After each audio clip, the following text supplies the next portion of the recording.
Well, hello, everybody. Happy Winter Solstice. Happy Yule. Merry Christmas. I hope everybody is starting off their holiday season very well with lots of cheer. Today, of course, on the order of Velvet Bite, this is our last show. I don't know. I might try a New Year's one. I might try to convince Mr. Incognito that on a Wednesday, maybe we should talk about UFOs or weird stuff. Maybe he'll join. I don't know. We'll see. I'm considering it, but this is the last show tentatively for the year because we're going to be doing Christmas. And I thought since it is the winter solstice today officially, that we would talk about this. And I'm going to show scenes from Stonehenge and all sorts of stuff. We're going to go into different things in the past and the present. I've got clips to show from commercials. I've got pictures of my Christmases when I was little. I got a whole bunch of stuff all about Christmas. But needless to say, a lot of the stuff that we celebrate about Christmas is not very Christian. It's very pagan. And really, Christians, their big celebration that they would have celebrated, like raw Christianity, way back when, would have been the resurrection, basically the crucifixion, and then the resurrection of Christ. That is literally the crux of Christianity in the New Testament.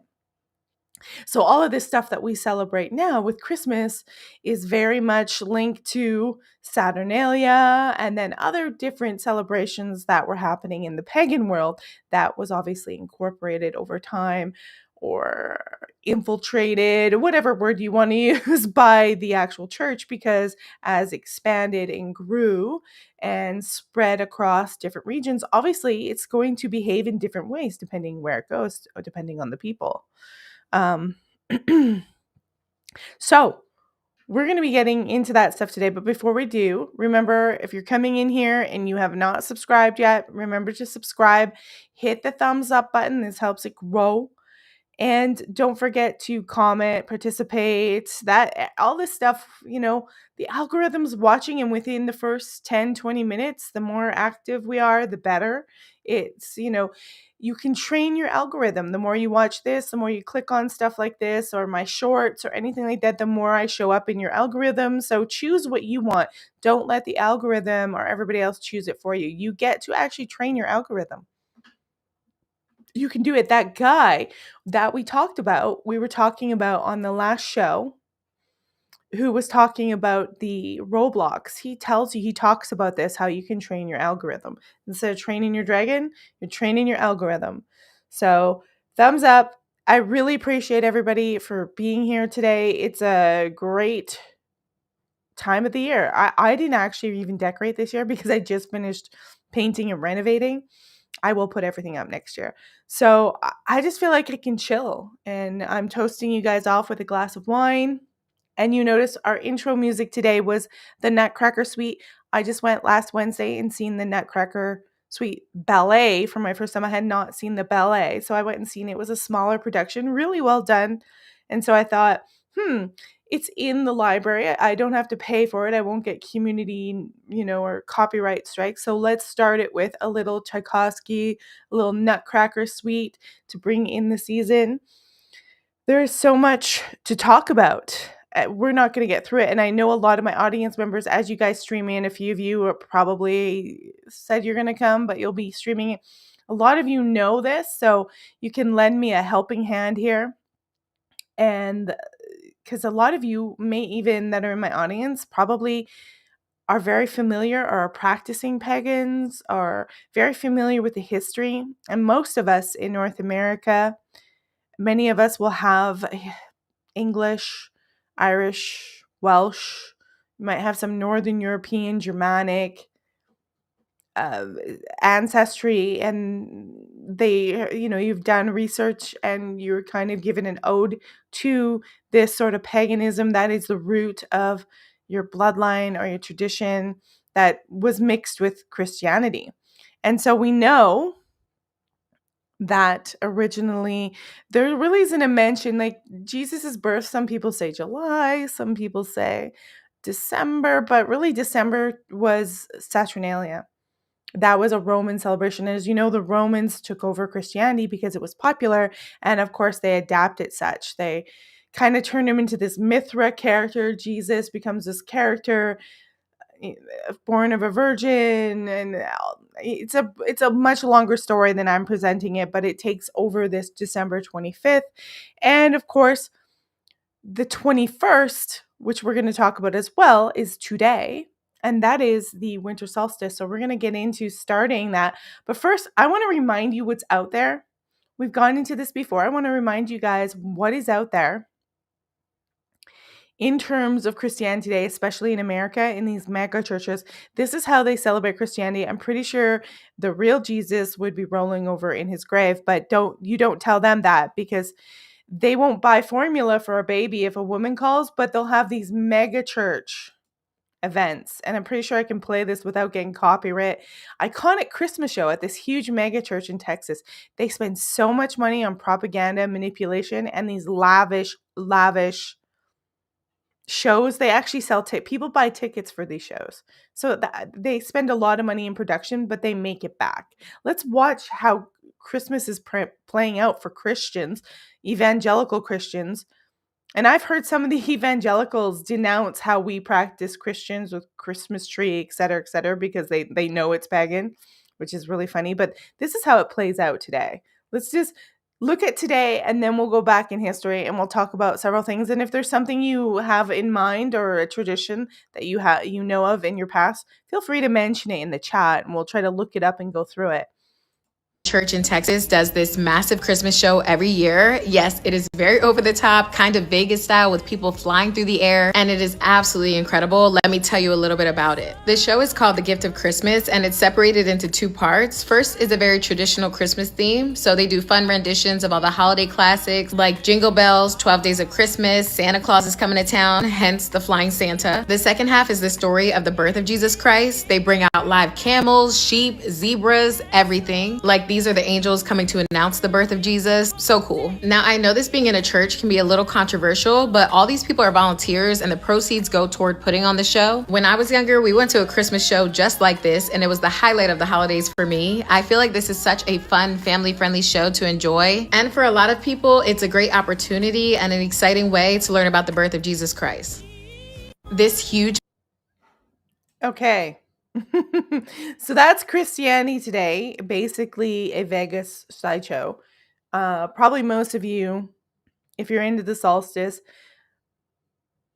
or the actual celebrations in Christmas, this is a time of year. I mean, I'll give it to them. It's a time of year, especially in England, where it's like the Lord of Misrule, where people get to switch positions. Like, I don't mean sex positions, guys, so don't get dirty. I mean, they get to switch roles, like the Lord of Misrule. They get to create havoc or be a king for a day. Things are topsy-turvy for a little bit, and people can get away with a little bit more. They can eat a little bit more, but you know me, I'm hyper skeptical of these churches, because they're like, oh, these workers, they're all volunteers and they volunteer for this. This church is hoarding in money. You know it. I know it. They just are. So this is,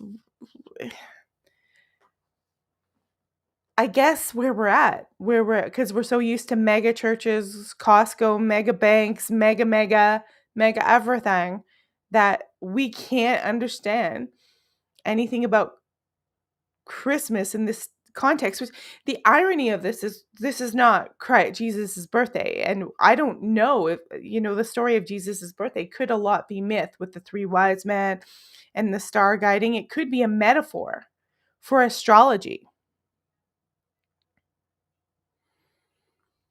So it's just so crazy.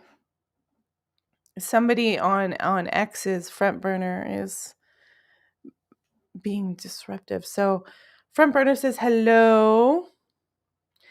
He's on kick. Welcome to the show, Front burner. He says something about my AI mod. Yeah, I can see your stuff, Front burner, in my system, so I bring it up. It's but it's really disruptive. I'm not going to bring it up right now in front of everybody. But this is the irony of this is you're learning about the birth of something, which a lot of it is propaganda in the Bible, where he probably wasn't even born at this time of year. So they don't, it's like they're kind of stamping their stuff over the real winter solstice. And we're going to get into that, of course, looking at what today means. And of course, look,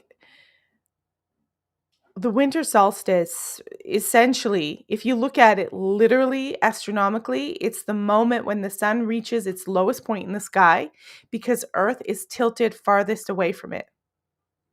After the solstice, the days start getting longer again. So this is the longest night, and after this day is the return of the light. And we've talked about this before, where pagans were so affected and so in touch with and in goddess cultures as well, they were so in touch with nature that they are observing this. They understand that this switch is happening, and we are so out of touch with it and in touch with mega churches that we don't even observe this or give credence to it at all, where this is an important time of the year where in polytheism or goddess cultures, they're doing rituals because they want to ensure that the light returns for the next season. They want to keep the cycles going. And so they develop a lot of these rituals and religious beliefs and processes that ensure that this ushers in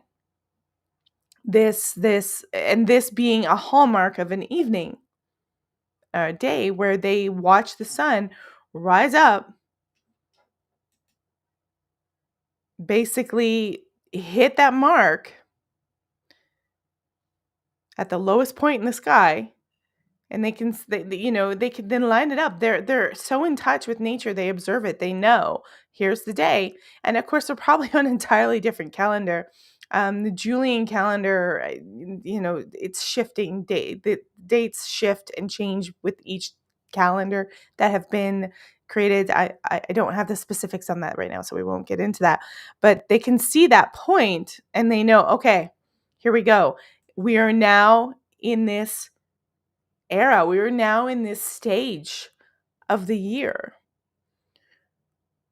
For them, it might have been their new year because it marks that time where it's about to shift and the days will start getting longer. So you're returning to that old cycle. And it is also just like Halloween. I know you guys might not think of Christmas as ghost story or a scary time, but there is a darkness theme here because it's still this era, where things are dead, the leaves are gone, the veil is thin, you might be able to communicate, you might see mysterious stuff. It's still more dark. And ghost stories are they're a big part, especially in Victorian culture. Ghost stories are a huge part of Christmas, and you'll see this prediction, runes, doing sort of what would you call it, like a seeing into the future, clairvoyance, all ties in this thing, and we're gonna see some fun videos. We're gonna go through this, and but before I do, remember, I'm giving you guys a cheers. I'm having my glass of wine. It's a vampire wine. I'm having one glass today. I had one glass last night. I have some for Christmas Day. I generally don't drink for the year, but Christmas and my birthday, it's like, yeah, okay, we're allowed to. So we're having our toast. Wine would have been a big thing. Feasting would have been a big thing. It's kind of their way of controlling. We have our way of trying to control the environment, but we think we're the gods. This is their way of giving to the gods, you know, giving to that nature and the ancestors to influence goodwill, influence how the year is going to go, influence that light to come back so they can have the people being born, the cattle being born in the spring, the crops coming, life coming back, food coming back, abundance coming back. And of course, right at that Halloween time before Christmas, they've slaughtered a lot of their cattle. stored the food up for the winter. It's like hibernation mode. They're following the real element of it. But let's go into a couple of videos. We're going to look at Stonehenge. And if you've never been to Stonehenge, of course, it's a huge mecca to celebrate, because obviously when the sun rises to that lowest point, whether it's summer solstice, winter solstice, summer, it would be higher, right? Obviously, that the Stonehenge is believed, and they can see, it's like it marks it for the celebration. It's like a temple of sorts. So we're going to go check out Stonehenge stone circle reels. And there's so many different creatures too. There's so many different creatures in with pagan and Christian. We're not going to, paganism and Christmas, Yule. We're not going to get into it, but we're going to start with our Stonehenge. Now, I was in Stonehenge back in 2012. It was freezing cold, winds whipping across the plains. It's pretty open, but it was a great experience. So let's watch them watch the sunrise. I think there's a couple of them watching the sunrise. Let's see this one here.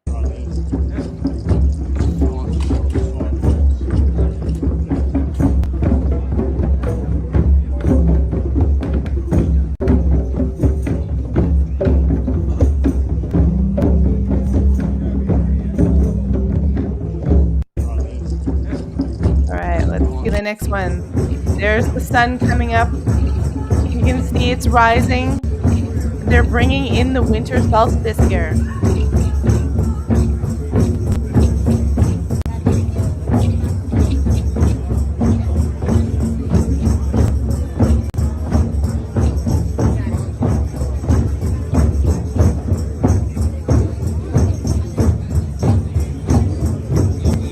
I love the drumming. Okay, and there it is. Hear us now, confirming this our sacred vow. Give it more welly, come on. We swear by peace and love to stand. Sun is heart to heart and hand in hand. And then we've got this one here. Nice shot of the sun.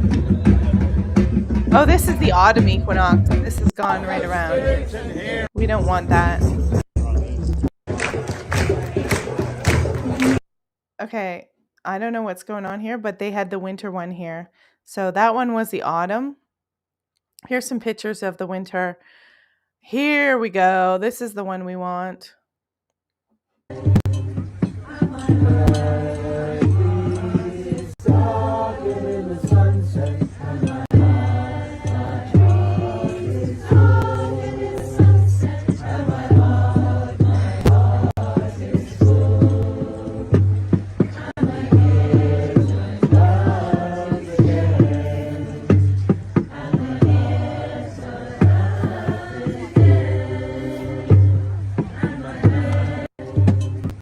So that was the winter one. I was accidentally, when I was going through the reels, for whatever reason, it went to the autumn and the summer, which are magical nonetheless. The autumn and the summer. So we got. Let's just go through. I want to say hi to everybody. Incognito. Jonocide is on the run, but he's going to be in later. But he's saying Happy Yule. We've got Dorothy. Happy Winter Solstice. We've got somebody trying to sell me something over at Kick. Of course, Front Burner was over at Kick. Kirby in the room. Hello, Kirby. I don't know if there's like a vampire for the Christmas. I know there's Krampus, and there's all sorts of spooky figures. There's a Christmas witch. There's probably a Christmas donkey over in Italy. Like, there's all sorts of interesting traditions. It depends what European country you go to. They all have their own history and their names. So, in reference to megachurch, presenting this type of Christmas celebration is making people feel that if they don't play into the material crap, they feel bad. So again, a form of control through the human spirit. Well, and I think that this type of Christmas that we're looking at, these megachurches, it's just depicting, it's a reflection of how disconnected we are from the world and nature, and how supremely we feel we control it. And yeah, the manufacturing is definitely a thing, and the materialism. It's nice to have stuff. It's nice to know you can go and get stuff and have these stores and have this structure, but at the same time, it's gotten so distant from who humans actually are that you can't help but think this time of year at some point we'll be celebrating, I don't know, transhumanism and bot babies or something, really babies out of a pod and nothing organic. Even though we are surrounded by the organic world, it literally affects everything we do. So that was the solstice. They had some really fantastic pictures going on. Let's see if we can find. Yeah, here we got another clip of the winter solstice over at Stonehenge.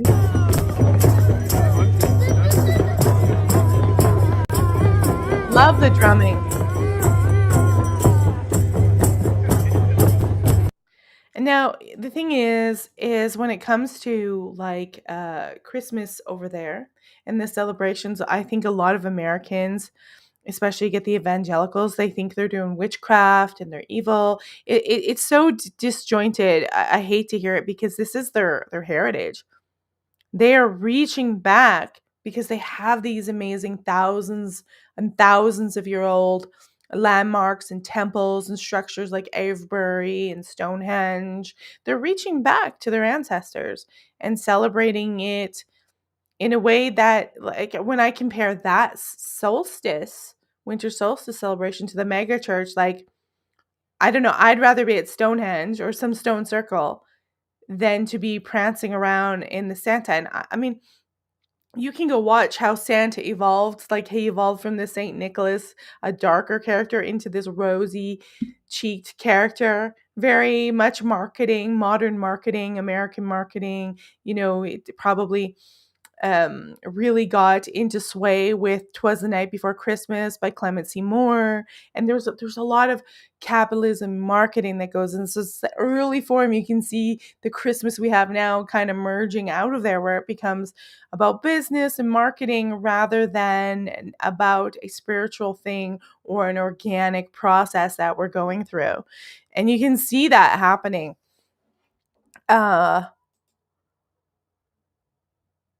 Now, we were talking about it, Saturnalia, and the process. That was a very Roman celebration. It wasn't necessarily a Norse or Saxon or, Druid type of celebration. In fact, I don't know if we probably don't know a lot about the Druid celebrations just because they were literally massacred and slaughtered off. Like I said in one of the shows we did, that we don't know what they did. We know they probably celebrated these passings of time because many of those cultures did, but we don't know because the Romans slaughtered them. They got rid of them. And I know there was darkness, human sacrifice. I'm guaranteeing you all of that was a thing. But 100%, a lot of it's also propaganda against them. So we don't really know, but you get this sense that people are trying to capture the old ways. They're trying to be in sync with that culture that is long gone and has been replaced by, I don't know, what mega stores do you have in England? I'm Tesco. I don't know what you guys have, but it's like Costco. But I want to show you some Welsh. I'm going to show you the video. It's the Mary Lwyd. It's an old Welsh figure that one would celebrate around the winter solstice, around Christmas. It's a figure that is very ancient and pagan, but has still being practiced today in some small communities. People are trying to keep it alive. And I'm going to introduce you to Mary Lwyd. It's like this skeletal horse figure.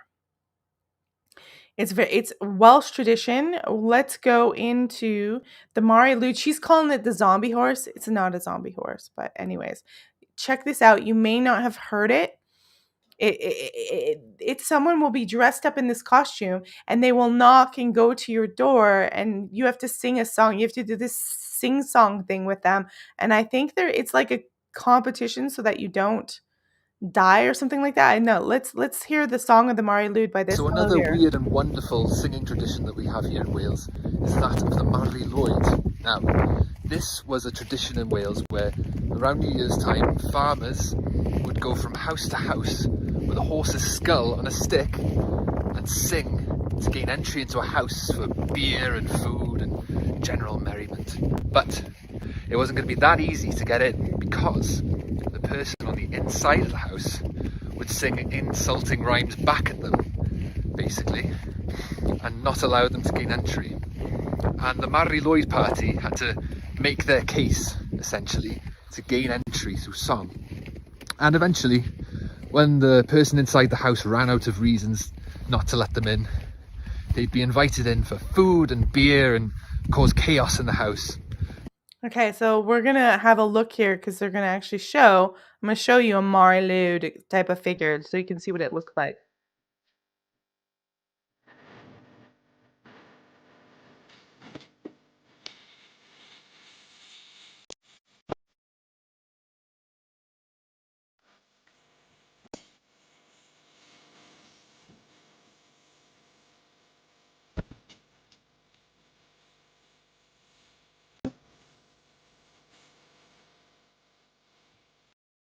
And then there's this one. This is a 12 good Nights of Dark Christmas, and tonight we're talking about Mari Lwyd, the skeletal Christmas horse of Wales. So Mari Lwyd is a Welsh custom ghost horse, literally a horse's skull, mounted on a pole, draped in white fabric, and decorated with ribbons and bells. I'm a little concerned as to where they're getting all these horse skulls from. Some of them also look a lot cleaner than this. This one obviously appears to be a real horse.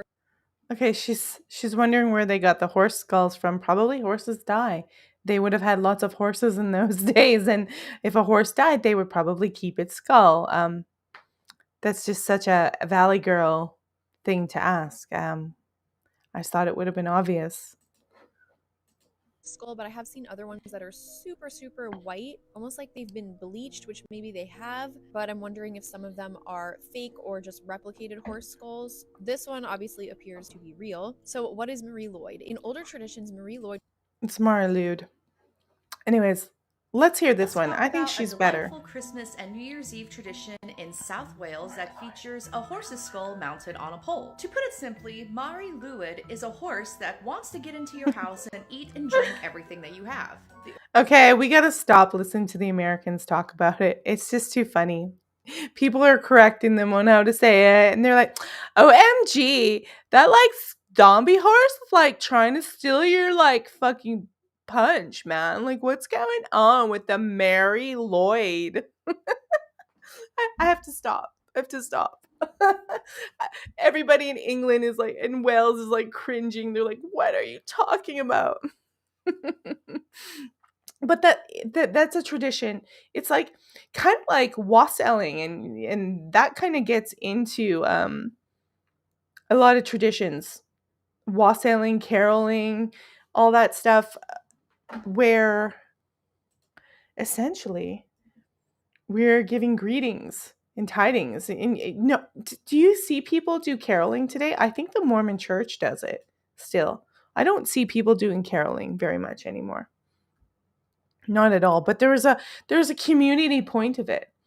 Song, dance, feasting, all a huge part. I'm going to get this video up because I think it's going to direct us into a good scene. Because every region, like I say, has its own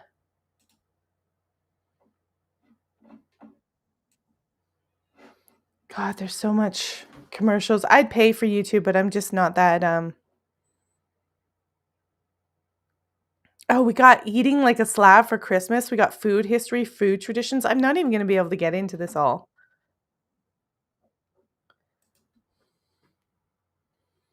Okay.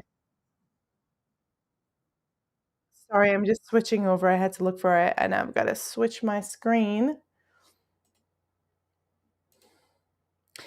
Uh-huh. Okay, Christmas used to be terrifying. A lot of people say it's not about the darkness, but like I told you before, there's a scary element. Look at the German Krampus. We'll talk about him briefly. Scary.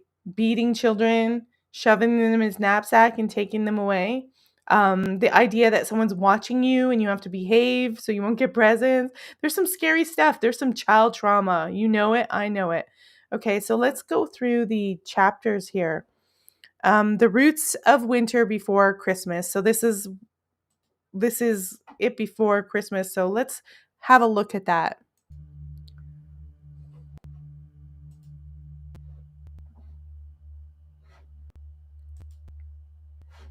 Our story of Christmas begins in an age of stone and silence, long before the first word of the first carol was ever sung. It starts in the fertile heart of Neolithic Ireland, in a river valley the Celts would later call Brúna Bóna, the dwelling of the gods. Here, more than 5,000 years ago, a settled farming community accomplished a monumental feat of engineering and will. They erected a structure that is older than the pyramids of Giza, more ancient than the blue stones of Stonehenge. Its name is Newgrange, and it is a temple built to command the light of the reborn sun. From the air, Newgrange appears as a great, pale... So as you see, that is the huge element. I mentioned this before, where you're trying to bring back the newborn son.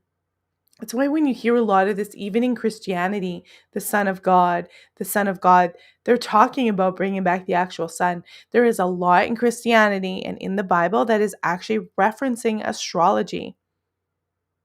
And you can see these themes through almost every culture, where, especially northern cultures, it's going to be darker because guess what? In northern cultures, it's colder weather.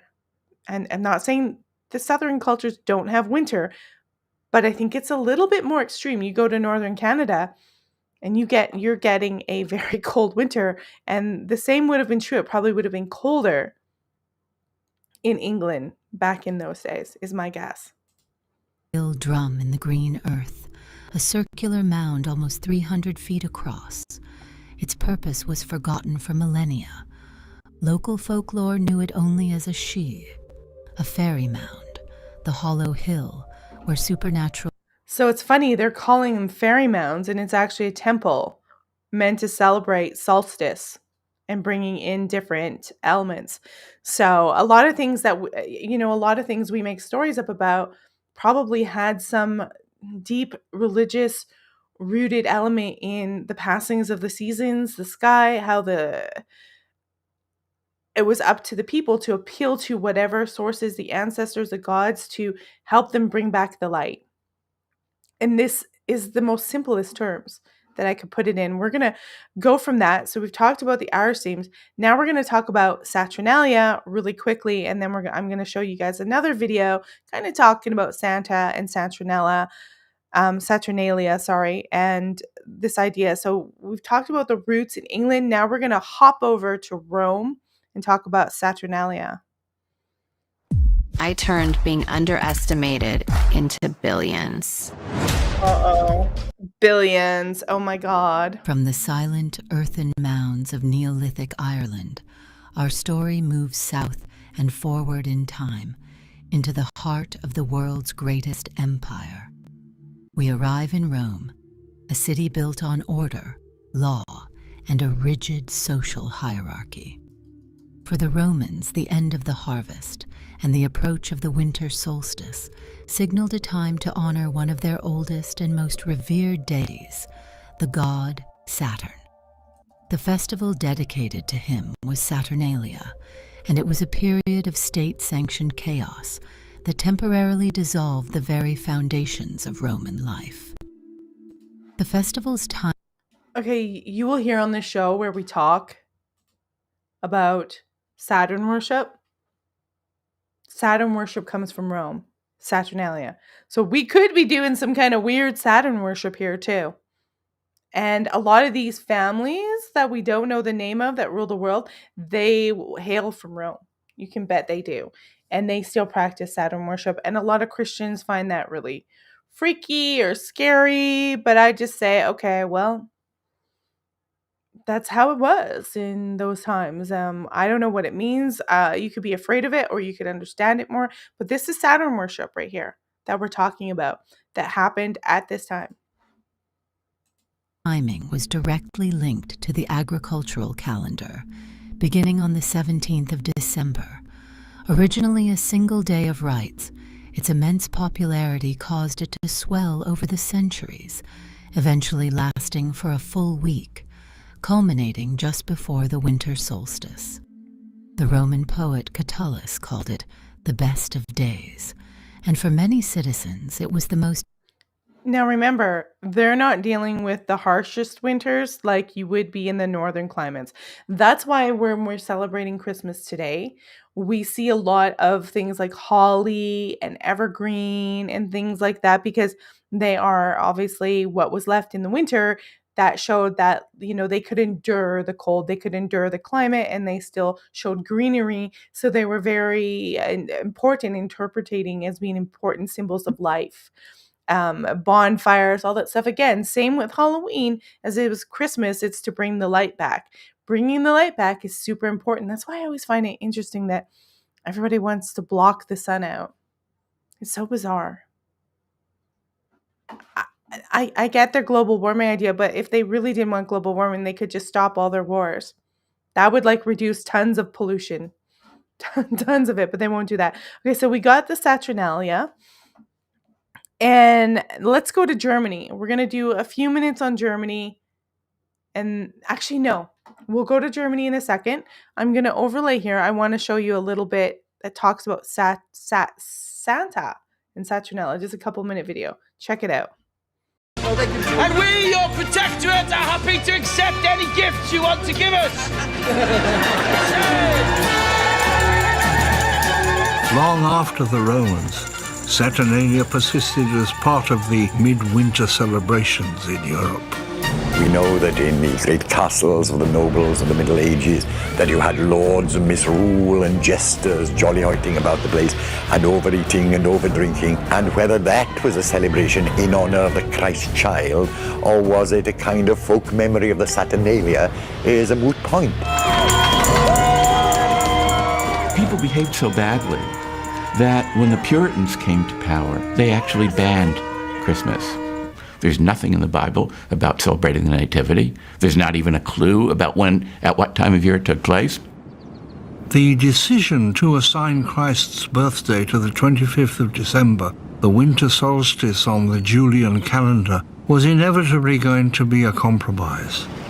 Even so, over the centuries, St. Nicholas's popularity grew no more so than in the Netherlands.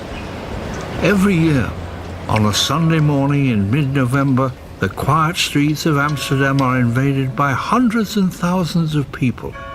They are all eagerly awaiting the arrival of a very special guest.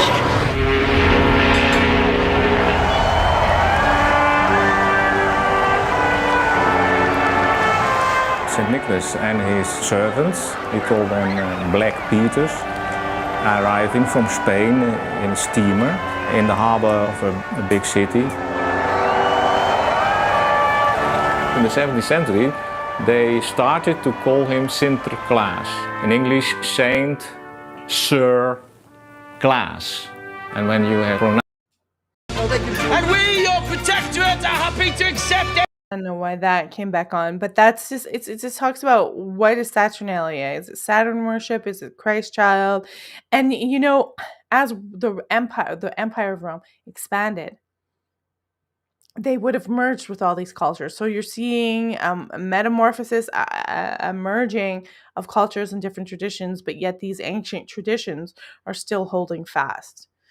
And they quickly mention in that video, really briefly mention about the kind of Protestant religions going crazy because, even through medieval times, Christmas was this time of, like I said, the Lord of Misrule, drinking, feasting, merrymaking, troublemaking even. And they were having none of that. And they went to the absolute extreme. It's like you start getting these polar responses from these really rigid Christians who just believe in celebrating Christ and the resurrection in this really strict religious ways, observing really strict behaviors and rules. You know, the Christian church did not want you to do these things like divination.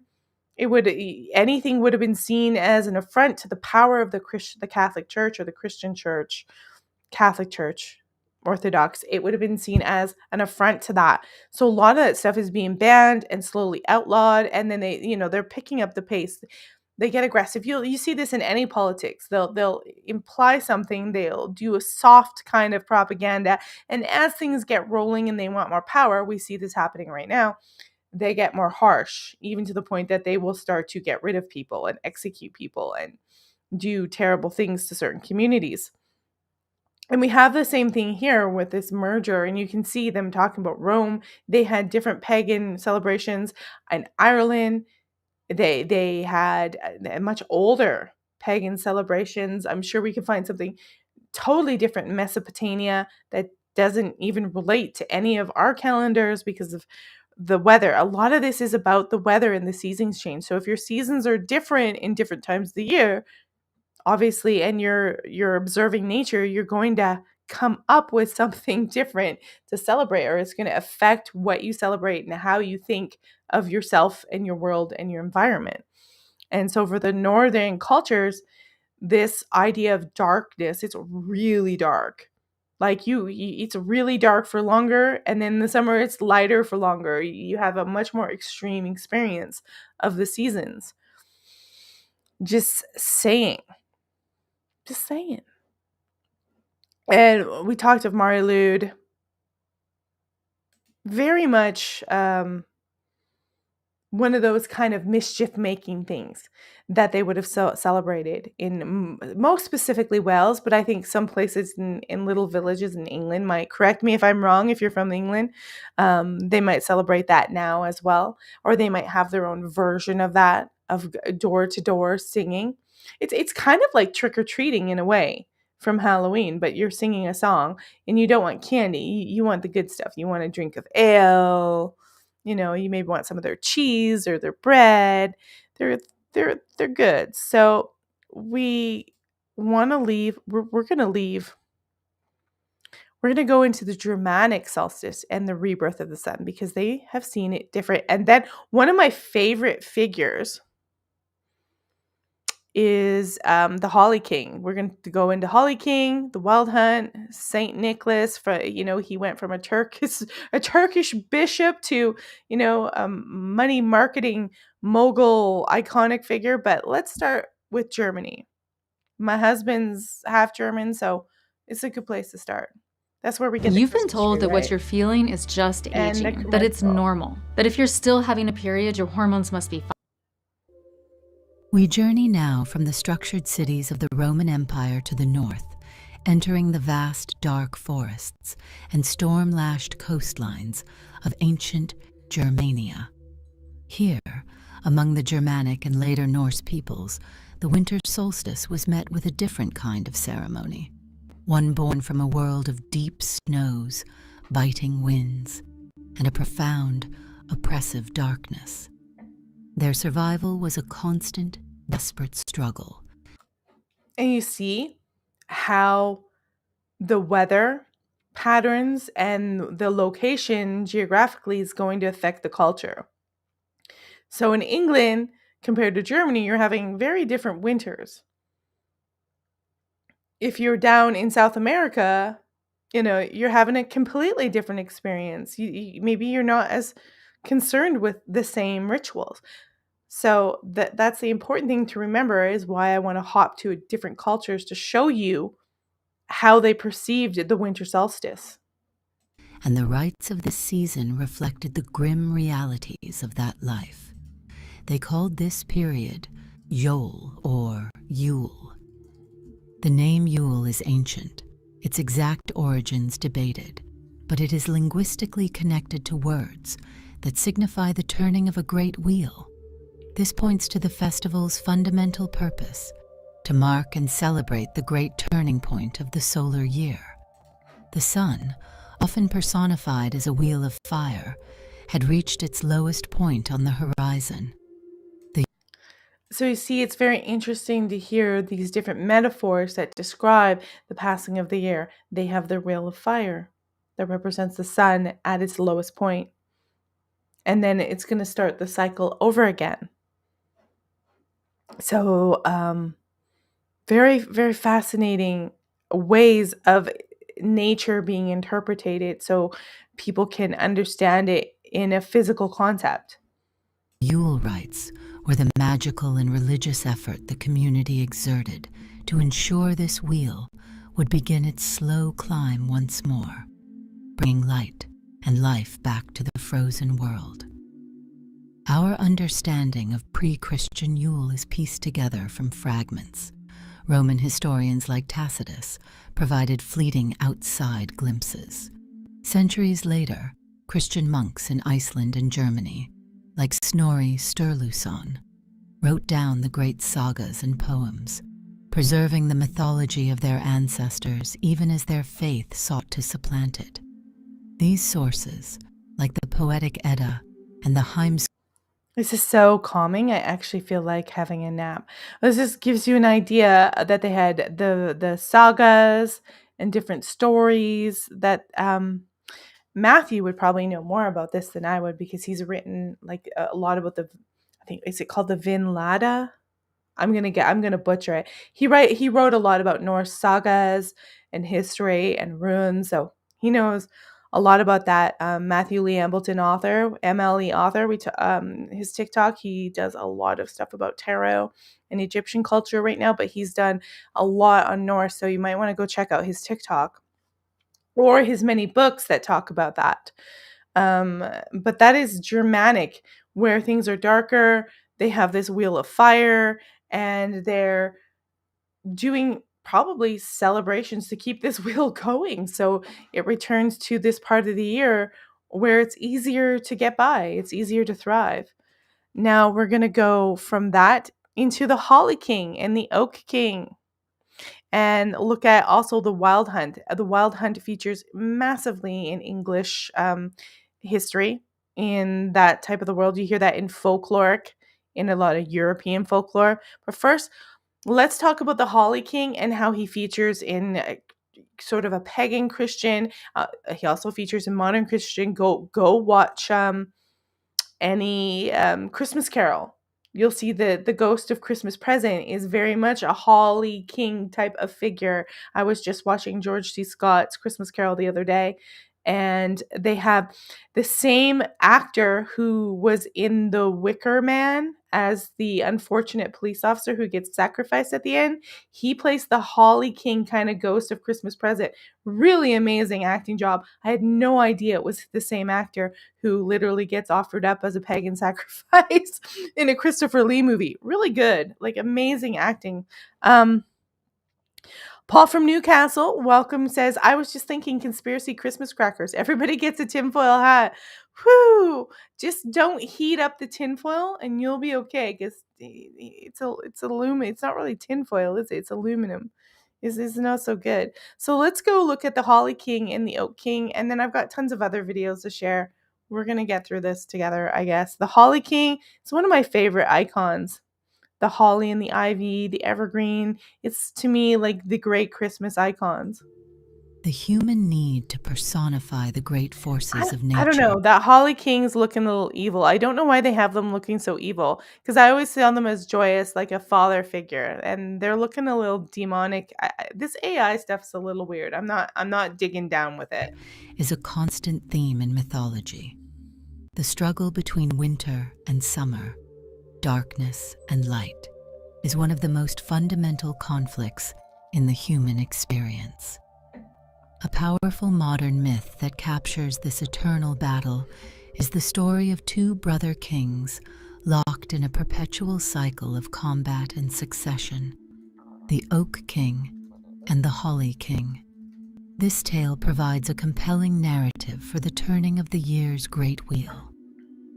The myth presents two mighty rulers, twins or two aspects of a single solar deity, The Oak King is the lord of the waxing year. He is a figure of expansion, growth, and vibrant life. He is crowned with oak and green leaves, and his reign begins at the winter. So you see that these two figures, the Holly King is going to be the more wintry figure, and the Oak King is going to be the more summer and spring figure, being life. And you can see how they're taking real nature and putting it as an archetype in these two figures, the Oak King and the Holly King. And why the importance of these figures, there's always an importance of all archetypes. You just go to Star Wars and it's riddled with archetypes that are important for narratives to help us deal with things. This narrative's helping us deal with the transition between two halves of the year, really. It's like the darker and the lighter part of the year, the darker and the lighter aspects within humanity, within our own personality. Winter solstice, midwinter. From that point on, his power grows with each passing day as the sun climbs higher in the sky, bringing warmth and life back to the world. He rules over the spring and summer. His counterpart is the Holly King, the lord of the waning year. He is a figure of withdrawal, introspection, and the slumbering strength of the earth. He is crowned with holly and ivy, the evergreen plants. So I can tell why I like him better. He's withdrawal and introspective. I'm that way all year round, Holly King. It's not just December.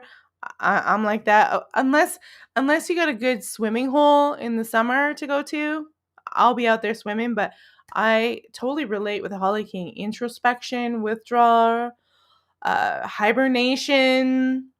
What's that? The good King Wenceslas. It's wintertime. He finds that poor person. I'm relating to the Holly King, that male figure in the winter. It's such a great icon. That show their vitality in the depths of winter. His reign begins at the summer solstice, midsummer. From that day forward, his power grows as the sun weakens and days shorten, plunging the world into the necessary cold and darkness of autumn and winter. The two solstices are the moments of their ritual combat. At the summer solstice, the Holly King attacks the Oak King at the height of his power, defeats him, and takes his crown. He then reigns as the days grow shorter. At the winter solstice, the roles are reversed. The Oak King, now reborn and renewed, rises to challenge the Holly King, defeats him in turn, and reclaims his rule. You see, so the Oak King is going to come back into power now.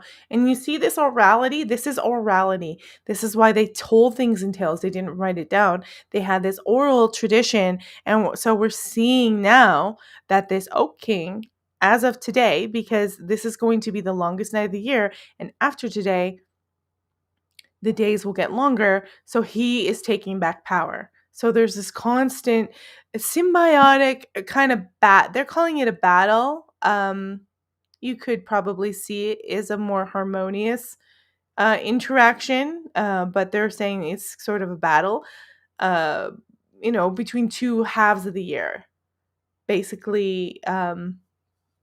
And even then, he'll be coming up to his power. And then after 3 months, his power will start waning. And then when he comes to what would it be?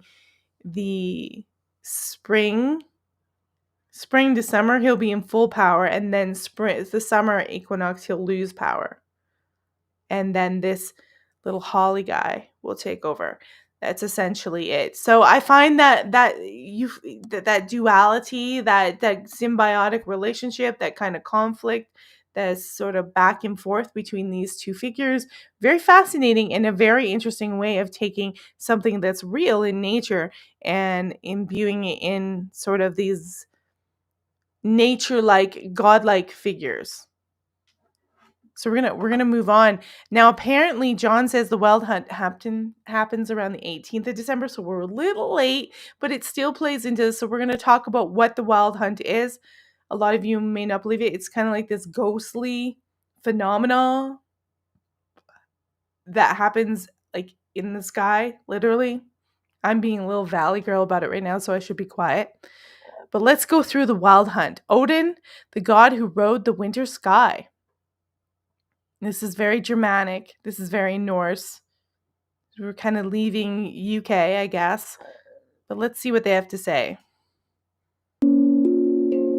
Oh, that looks like an interesting handcrafted drum thing, but we don't want to advertise for them. Darkest nights of the Germanic Yule, when the wind howled like a hungry wolf, the people of the north knew to stay inside.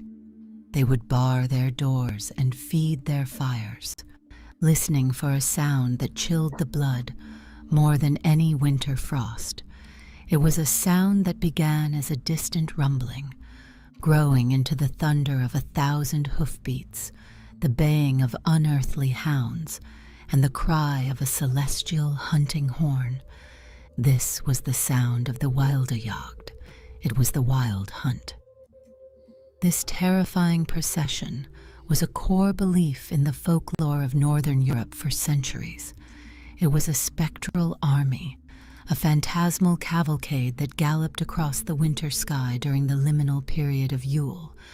The hunt was seen as a real and present danger, a supernatural storm that could sweep away the unwary and the unfortunate. To witness it was to court madness or death. The composition of the hunt varied in local traditions, but the core element remained constant. You see how a lot of the Norse traditions are very dark? Not that the British ones aren't, because we're going to get into a little ghost story. I can't play. I recommend all of you to find Christmas ghost stories. They're on YouTube. They're there. Go. I mean, A Christmas Carol is a really good example of that whole thing. He's visited by spirits, the spirit of his old business partner, the spirit of ghosts of Christmas past, present, and Christmas that has not yet been. It's the entire tome is a ghost story. So I recommend you realize that this is a massive, the spirits and people from beyond communicating and saying, hey, look, you're doing some horrible things. You need to change your ways. You need to bring humanity in a better place. Is important at this time of year. We seem to be out of touch with that in America, insanely amount so, but it's important. And this sort of I wanted to bring this about to show you kind of the darkness that can happen in the Norse with the wild hunt, but it's past. So if you didn't see it, you're lucky, because if you've seen this in the sky, trouble. It's not a good thing to see and witness, because apparently you go mad. But this is a Norse element. We'll get back. We'll talk about Dickens. We'll talk about a whole bunch of different things with Christmas. I got Christmas pictures. I got Christmas everything. I'm not sure if we should take a break and come back. We're going to take a 5-minute break and put some Christmas music on. We're going to come back and we're going to talk about some different, the Frau, the witch Christmas, the Christmas witch, everything like that. We're going to do like a 3 or 4 minute bathroom break.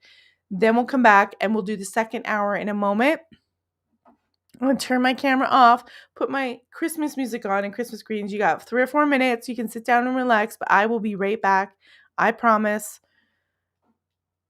You're not going to hear me because I'm going to turn my camera off, and we will be going to Christmas Music Land.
All right, I'm back.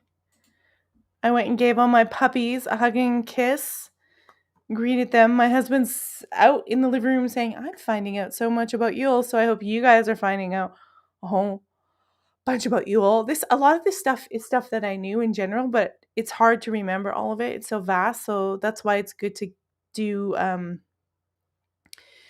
some guidelines with some video and jump up the footage, but it just shows you, like I said to my husband, like the culture in the area and where you're from is going to dictate how you perceive the change of the seasons.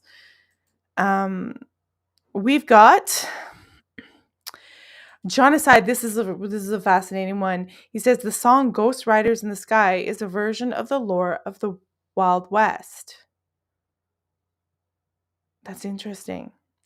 Paul from Newcastle, who would know about this very much so, says we have a big Christmas display of Christmas Carol on YouTube, Fenwick's Christmas Window 2025. Check out Fenwick's Christmas Window 2025. Put that in YouTube and you'll get a Christmas display of Christmas Carol, which is totally what would you say? The iconic Christmas story. And it really, I mean, we could use that today because it's a response to basically some kind of crony type of capitalism saying, look, we need to take care of the poor. There's these people that are amassing great amounts of wealth and we're throwing poor in workhouses and treating them terribly and paying them nothing so they can't survive. This is something we could really, revisit today.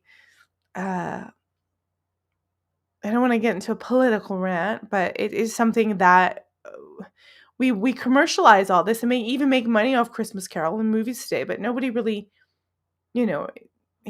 does it. Not to the level that it needs to be done. Anyways, we're going to go back to our screen. Also, Jonaside said he has a wild hunt tattoo in his north sleeve. That's very cool. I wanted to do an owl or something somewhere, but I don't know. We'll see. Maybe one day in the future. That's very cool. A wild hunt tattoo. Very dark. Very pagan. Now we're going to go back to our screen. I'm going to switch it because I want to go on. We'll come back to this video because we're going to go into why we give gifts and all that stuff. We'll go into that. But I want to go back to some of these figures that are in Christmas, including also different. I mean, I've got things about different meals, different things that people cook. We're going to look at some different figures in pagan that would be about the winter solstice or Yule or this time of year in different celebrations. And this one is sort of like a Christmas witch, Frau Perchta, the winter witch. So this is some type of folklore, but let's see what Frau Perchta is. Winter witch who punishes the lazy and rewards the good. This winter witch originates from Alpine regions, from Austria, Bavaria, Switzerland, and Germany. Frau Perchta has two forms, one being a beautiful woman in white, radiant and maternal, as well as a hideous crone, with a hooked nose, an animal foot, and long tangled hair.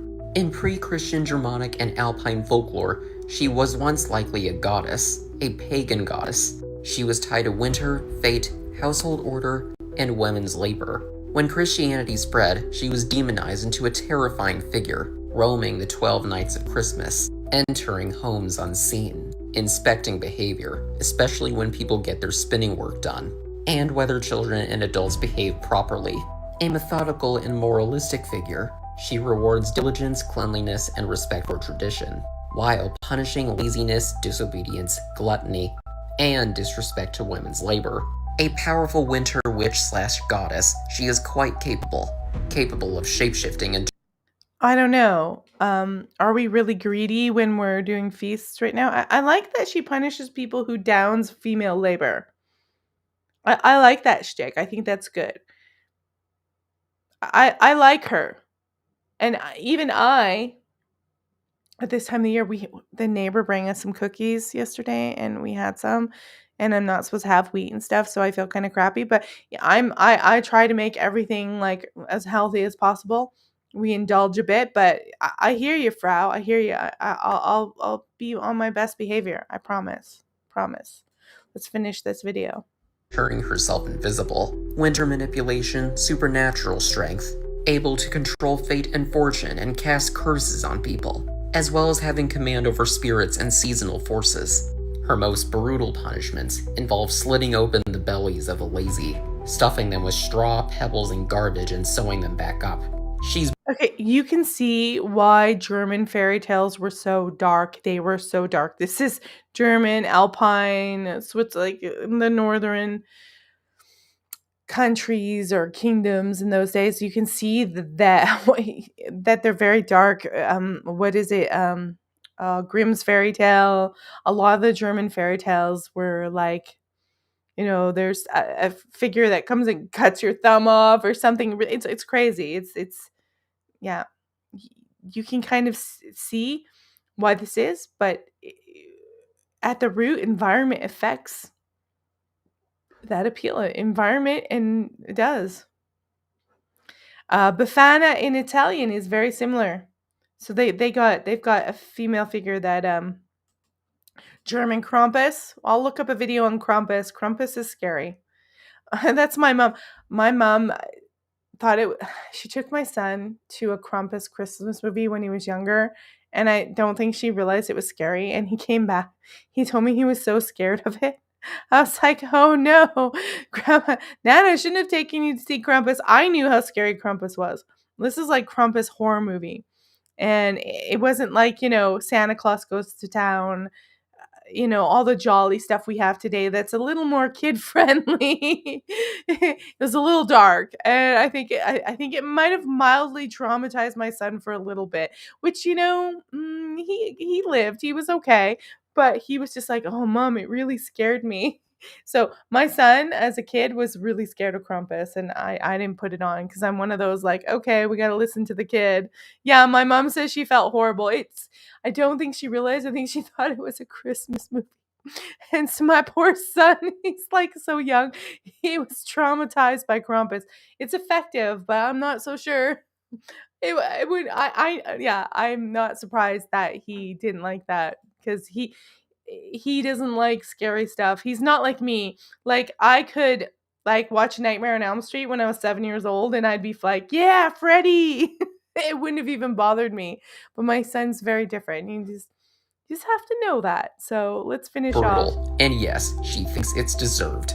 In pop culture, she appears in the Brothers Grimm stories, the 2017 film Mother Krampus, and she celebrated on Perstenlauf, a pagan festival tradition where people wear terrifying masks as Persten. Just remember, during the 12 nights of Christmas, Frau Persta will be watching you. If you want. Okay, so don't mess with Frau. She'll bring you down. Don't take your kids to see Krampus if they're a little more sensitive. It's and this was like this is what they would tell kids and show kids, but here's the thing is they told these stories and the movie is much more visually terrifying and grotesque, I think, than the stories the Germans would tell. So it's just yeah, not so good. So that was Frau Perchta. I believe I have another one. Is it the mega church? Oh, Make Your Day, Winter Solstice on TikTok. I thought I had another one. Let's do TikTok. And let's type in Krampus. So we'll visit Germany and those areas a little bit more. And we will... Good versus evil. This is a good one. I think this will be a good one. Before he became a horned monster in holiday parades, this creature was part of a much older winter tradition. I'm the Gentleman Occultist, and let's talk about Krampus. Krampus comes from Alpine folklore. His roots reach back to pre-Christian winter rites that honored the wild forces of nature when the nights grew long. In those traditions, the dark season was a living presence. People believed that spirits walked the land, and that winter demanded both respect and ritual. And Krampus belonged to that world.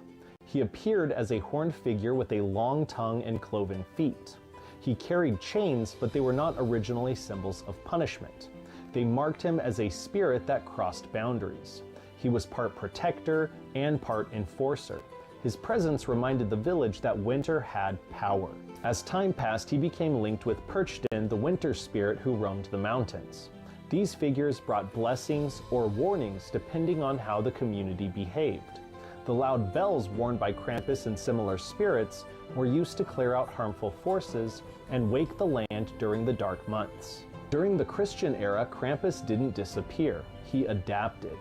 In the Alpine regions, he became the dark companion of Saint Nicholas. So that's interesting that they kind of adapt him to Saint Nicholas, like light Saint Nicholas and dark Saint Nicholas, like yin and yang kind of thing. That's really interesting. Renee says that's not a family Christmas movie. No, but it's not. But the funny thing is like Gen Xers, I would have been able to handle that movie. Like I would have been like, oh, what the heck, whatever. Gen Z, generally speaking, no. And I never really had movies on like that. Like I might maybe have the Christmas Carol on or some cartoon on. So it's just like he's fine about it now. But he was like, "Mom, you should see what I saw." It was kind of funny, but it wasn't good. But he was fine. Sometimes scary stuff can make you a little more resilient. You don't want too much, and especially today, we're very much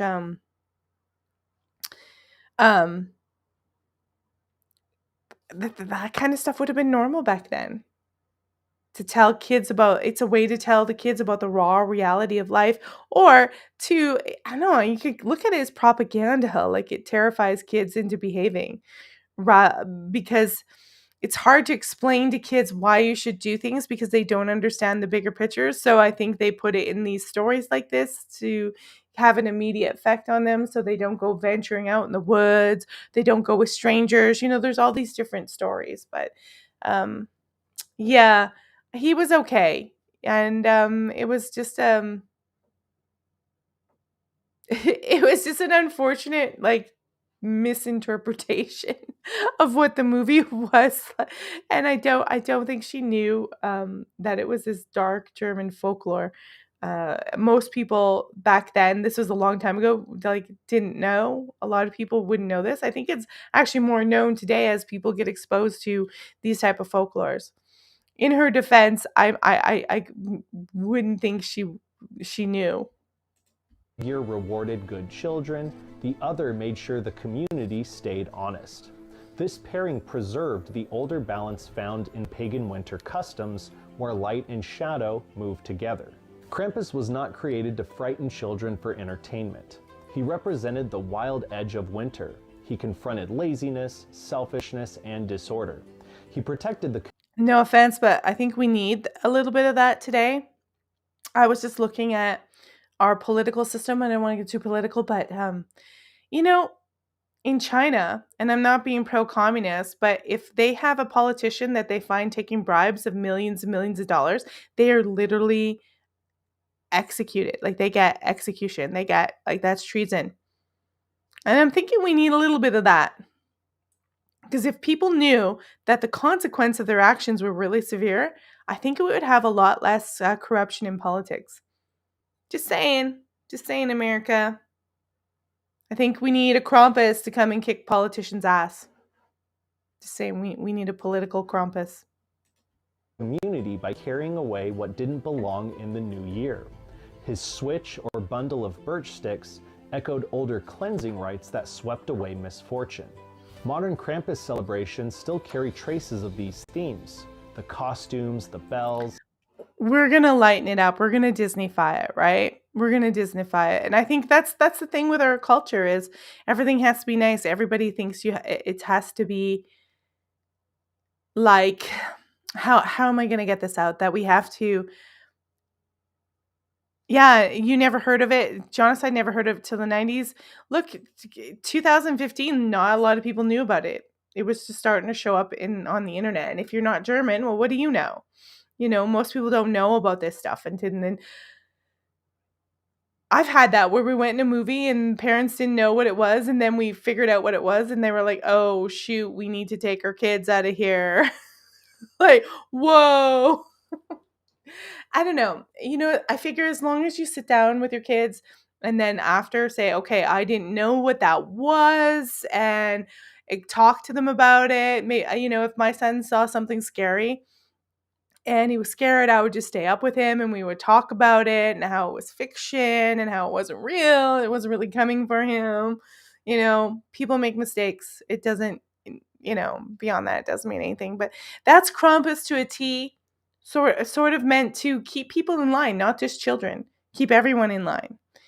And we don't keep people in line. We let people get away. There's so much narcissism. We let people get away with a lot of stuff. We're like, oh, you're being lazy. You must have ADHD, DDD, bipolar, blah, blah, blah, blah, blah, blah, blah. You don't have to clean up your house. You don't have to do anything. We do it from a young age. And I'm not saying people don't have disabilities or things that prevent them from doing things that are legit, but I think sometimes we make up excuses. We're getting lazy, we're getting more narcissistic, we're definitely getting more corrupt in the politics. It's just so crazy. But that's Krampus. As you can see, the Germans had a darker Christmas heritage. They have a darker heritage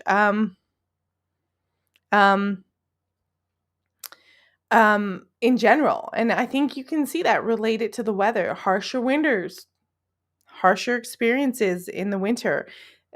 Dark and light is more relevant. There's a more, what would you say?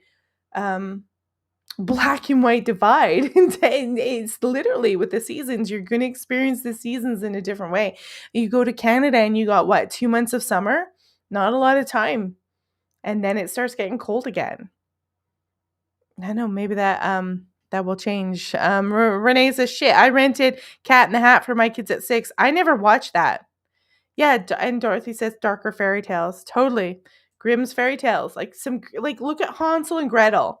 I mean, they're going to get eaten by a witch, and it's darker than most of the tales from Disney. The original tales are so much darker, and this delves into Christmas and all of this stuff. We're going to do a little hop and a skip back to the other screen, and we're going to get into Dickens, and we're going to get into England. We're going to go more modern and see how this whole celebration that starts out as basically trying to bring more of the light back and doing and appeasing your gods and doing things and talking to your ancestors and trying to get a grasp of what's going to happen in the future, try to control things, and try to do things that engage and bring the light back for that new year. How this kind of is now streaming. We're jumping a whole lot of time, by the way, because we only have a couple hours, but it's streaming right into modern times. But the hint of the ancient is always there. As you see, like Charles Dickens uses the Green Man for his Ghost of Christmas Present. These elements are there, and it comes in the Victorian ghost story and that sort of Christmas that comes from sort of like an industrial revolution culture. And so where is my video? We're going to start with the gift giver. That, I mean, maybe we'll go over that later. This was Dickens' Christmas, Forging the Modern Spirit, and then we'll get into America. Here we go. The Wonder Oven Pro is an 8-in-1 non-toxic. I hate it when they do these commercials. By the early 19th century, the celebration of Christmas in England had fallen into a steep decline. The old, boisterous 12-day festival of the medieval period had been effectively dismantled by the religious fervor of the Puritan era, which condemned such celebrations as pagan and decadent. Okay, so yeah, we're in this decline. They're in this pagan decline, and there's a revival coming up. But I want to address this comment here. He said, my brother had Bad Santa on TV with his 2 kids thinking it was a children's movie. Yeah, that's not. And here's the thing. That's the thing. There's so many movies. There's so much stuff out there that says Santa ain't real, Santa this, Santa. I always told my son, Santa is real. And we keep the spirit of him alive. He comes from a real person. And, you know, I once my son figured out I was Santa, I was like, if you want, I said, hey, look, to get presents, you got to believe in Santa. I'm like, it was a relief that I didn't have to fake it anymore, because I would like literally have different wrapping paper, different writing, different cards. Like I'd have it all so he couldn't figure it out. And he figured it out, because as you grow, you get smart and your brain develops and you're like, hey, I think these adults are taking one up on us. But there's so much stuff out there that you really gotta know it. You gotta know it. Let's Dickens is super important for like a Christmas revival. It does start to happen in a commercial way, but he's addressing with a Christmas ghost story the issues that are in Victorian England, that are in this sort of industrial England. Huge social issues. While the holiday was restored with the monarchy, it never fully regained its former cultural significance. It became a fragmented affair. And that was because of Cromwell, by the way, and the staunch, like, what would you call them? Quakers type of people. They were like, we have to celebrate Christmas in this really rigid way where there's no feasting. Let's drive the paganism out of it. So it was still suffering and it wasn't revived. And Dickens changes that. And this era changes that and revives it. A day for church services and, for the wealthy, a grand dinner. For the working poor, it was often just another day of toil. The Industrial Revolution further eroded the holiday's traditions. A massive wave of humanity migrated from the countryside to the burgeoning, anonymous cities. This process shattered the old, tight-knit village communities where traditions like wassailing and the Yule log had thrived. In the new industrial landscape, people were disconnected from the agricultural cycles that had given the winter solstice its original meaning. Christmas was a holiday without a clear purpose or a coherent spirit. This period of social upheaval and spiritual malaise was the world that Charles Dickens knew. He was a writer acutely aware of the social ills of his time, particularly the plight of the poor and the dehumanizing effects of industrial capitalism. He saw the growing chasm between the wealthy and the destitute, and he believed that a change of heart was the only thing that could bridge it. In 1843, he found the perfect vehicle for his message. Just going to pause right there. And so we're setting the scene here. And I mean, we could do another it's almost like there is a pendulum, and this is a metaphor where things get so out of hand commercially. I think we're in for some other revival with Christmas soon, or people are going to go more pagan and make it more meaningful. But the thing is if it's repressed upon you and everything's downtrodden, like here and with the Quakers, and it's about war, and we're in some kind of weird, crazy wartime now. If things are pressed upon you, it's not organic and cheer. So it's almost like we go through these phases for a reason.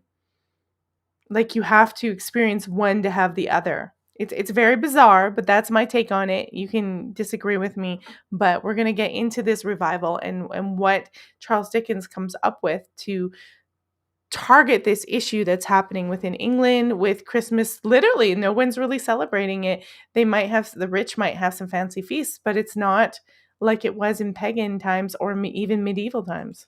In a feverish burst of creative energy, Dickens wrote a short novel that would do more to shape the modern conception of Christmas than any other single work in history.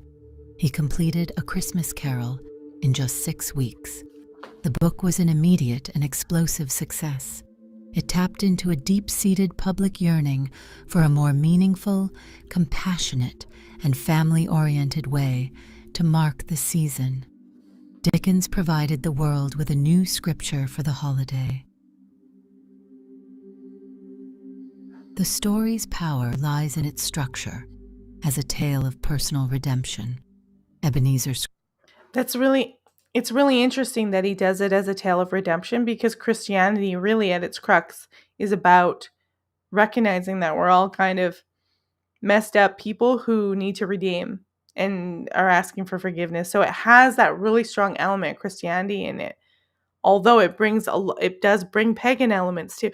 So it's really interesting how he constructs this as this redemption story and being visited by spirits to help him take him on that journey.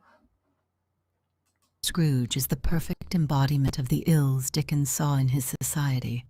A man of wealth who is isolated, cold, and has forgotten his connection to humanity. His transformation is a powerful parable about the possibility of change. The three spirits who visit him are brilliant literary devices that force both Scrooge and the reader to confront the consequences of a life lived without compassion. A Christmas Carol did more than just tell a good story. It actively codified a new set of Christmas traditions. It established the template for the perfect Christmas celebration, one centered squarely on the family. The book's climax is the Cratchit family's feast, a scene of profound warmth and love in the face of poverty. Dickens effectively canonized the Christmas turkey as the centerpiece of this meal. It wouldn't have been a turkey. It would have been a goose. Turkey's North American. felt the need to correct that. I'm pretty sure England wouldn't have, they would have had a roast or a goose, something like that. They wouldn't have had a turkey. That's not a native English bird. It's very North American. Gobble, gobble. We're actually having a prime rib roast on Christmas Day.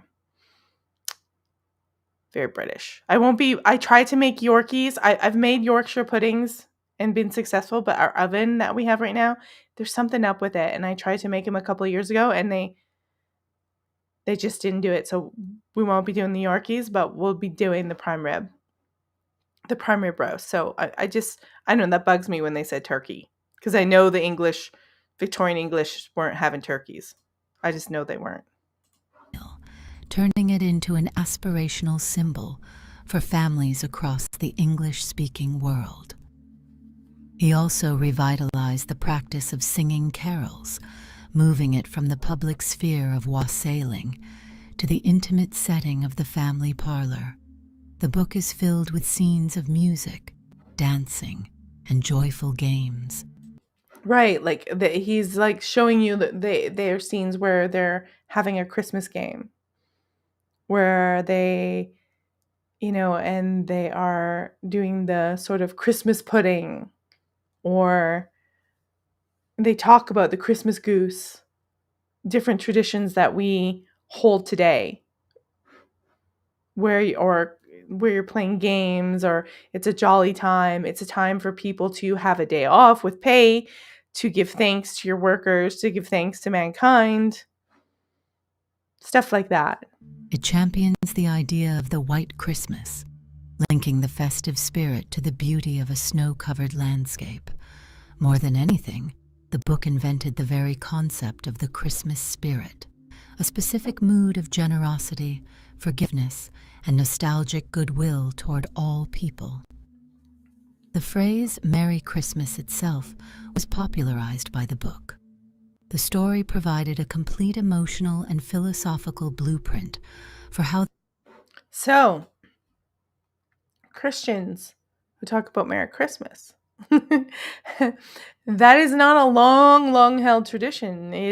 No one really said it before Dickens. Dickens popularized that phrase, that term, Merry Christmas, and I'm not like telling you not to say it. It's a good phrase. It's now considered a Christian phrase, but it is not an old one in terms of how long Christianity's been around. Merry Christmas is from Dickens's tome, from his book. Just if you didn't know that. Let's finish out Dickens.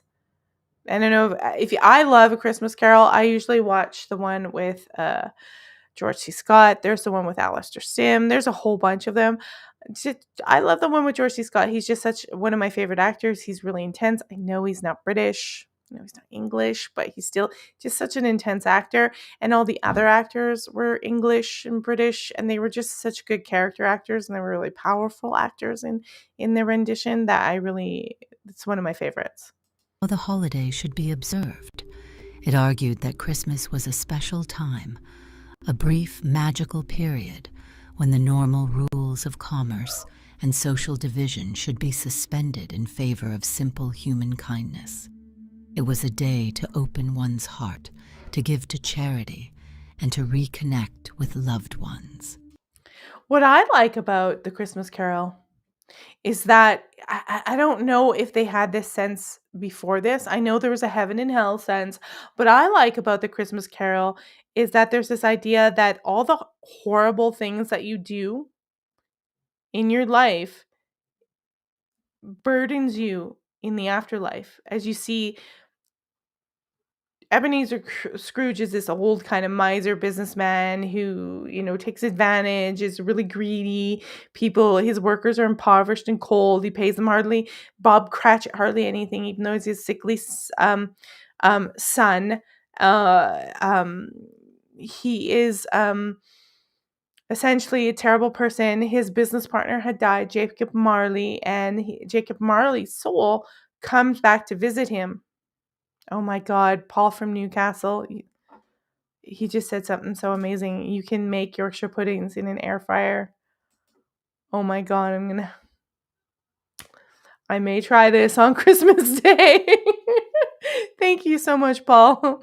That was a little bit of a blurb off the normal, but it's this idea that you get to weigh out, anyways, back to my line of thought, you get to weigh out your crimes in life. And you see Jacob Marley comes back to warn Scrooge, these are my chains that I carry. Yours are much bigger. This idea that things that you do here affect you over there. I don't know how well people had that as a concept, but this book, and then when you put it in a play or a visual movie, really hammers that if you betray mankind and you're not fair, and that goes for everyone, poor, rich, whatever, you get to weigh those things with you. And they bind you. You carry your sins forward. It's an interesting concept.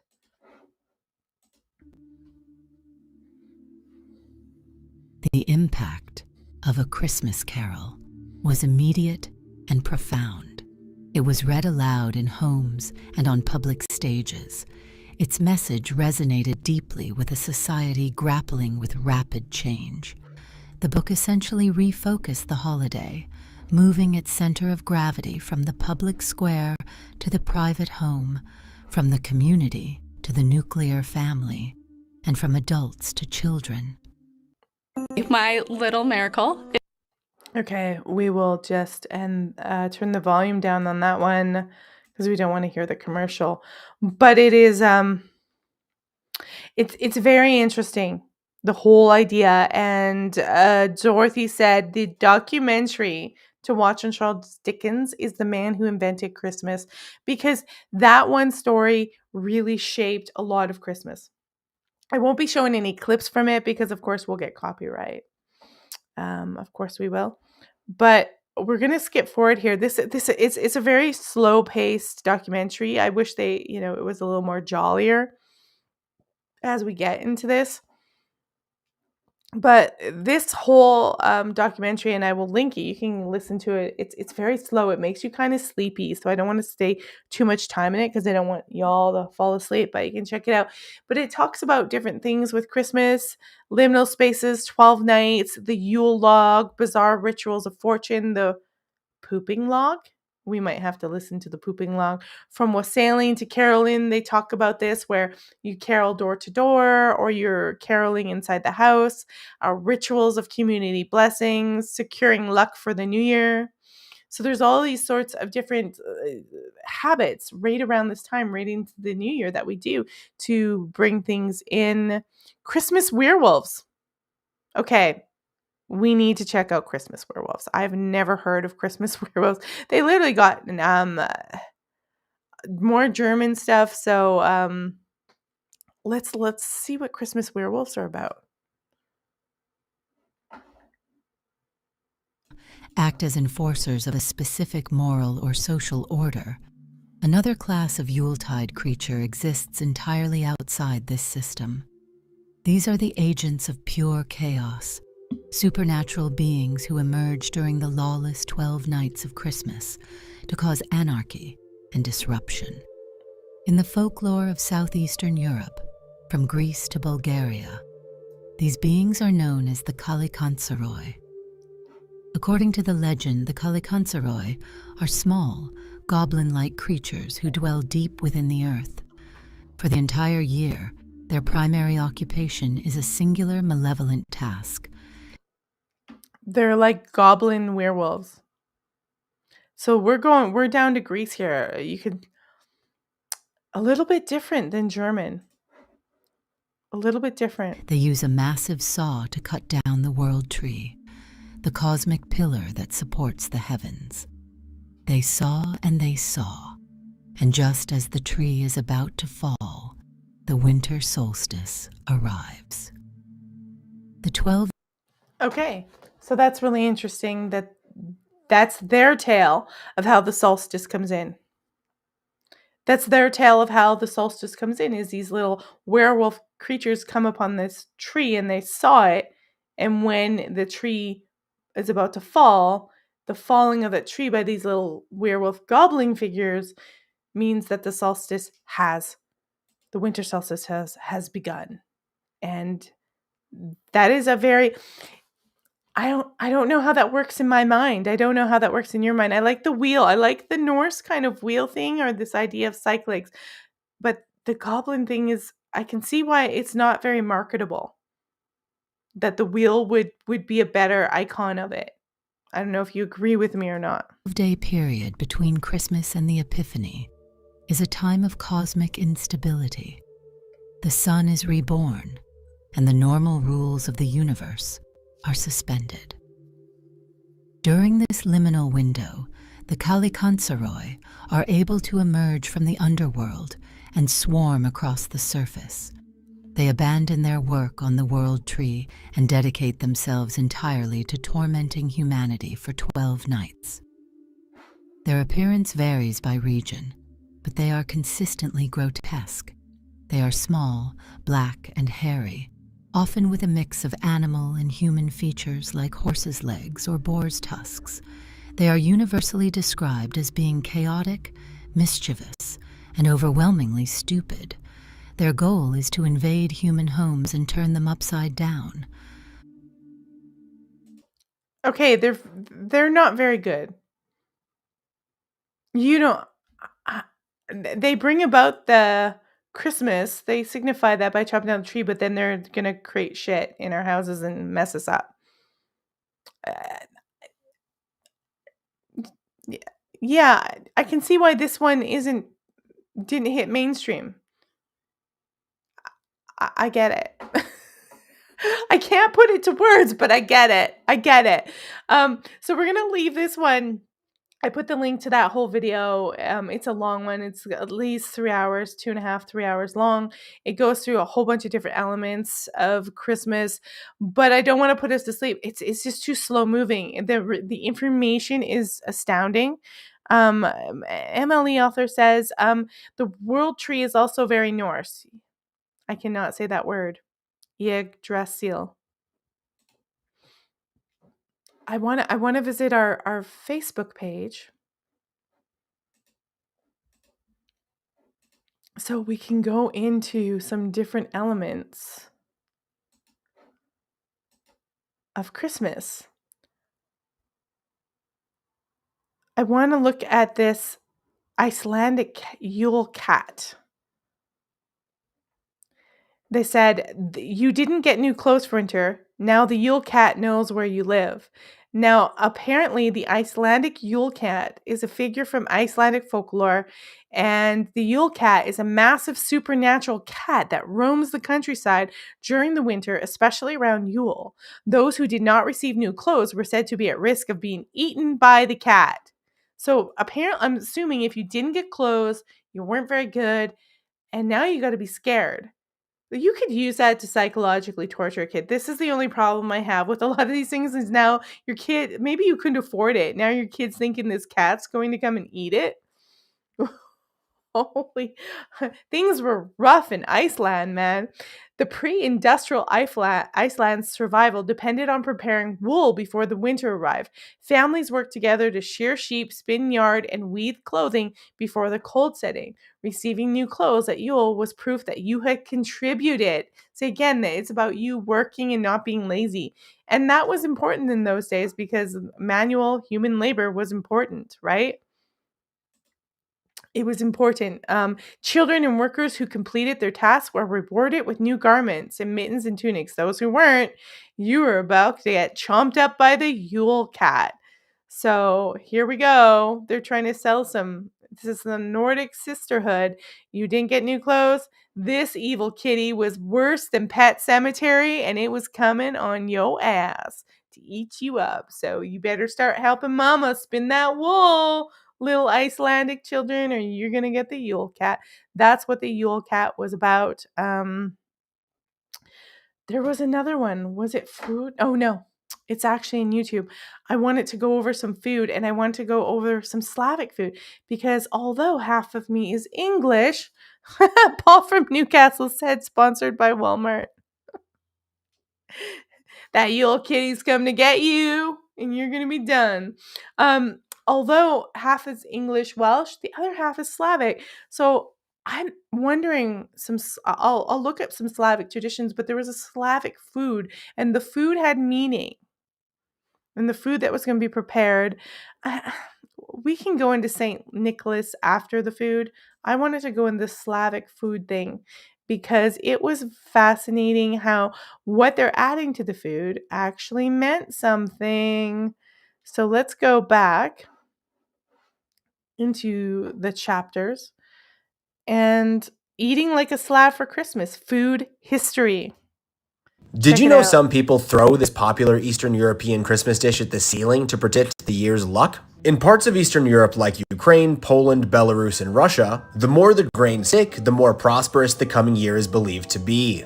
And this dish called kucha is actually far older than Christmas itself. Long before Slavic peoples turned to Christianity, communities cooked grains with honey and poppy seeds for funerals and winter rituals, honoring ancestors and marking the cycle of death and rebirth. When Christianity spread, the dish was absorbed into Orthodox Christmas Eve traditions, becoming the first food eaten at the Holy Meal.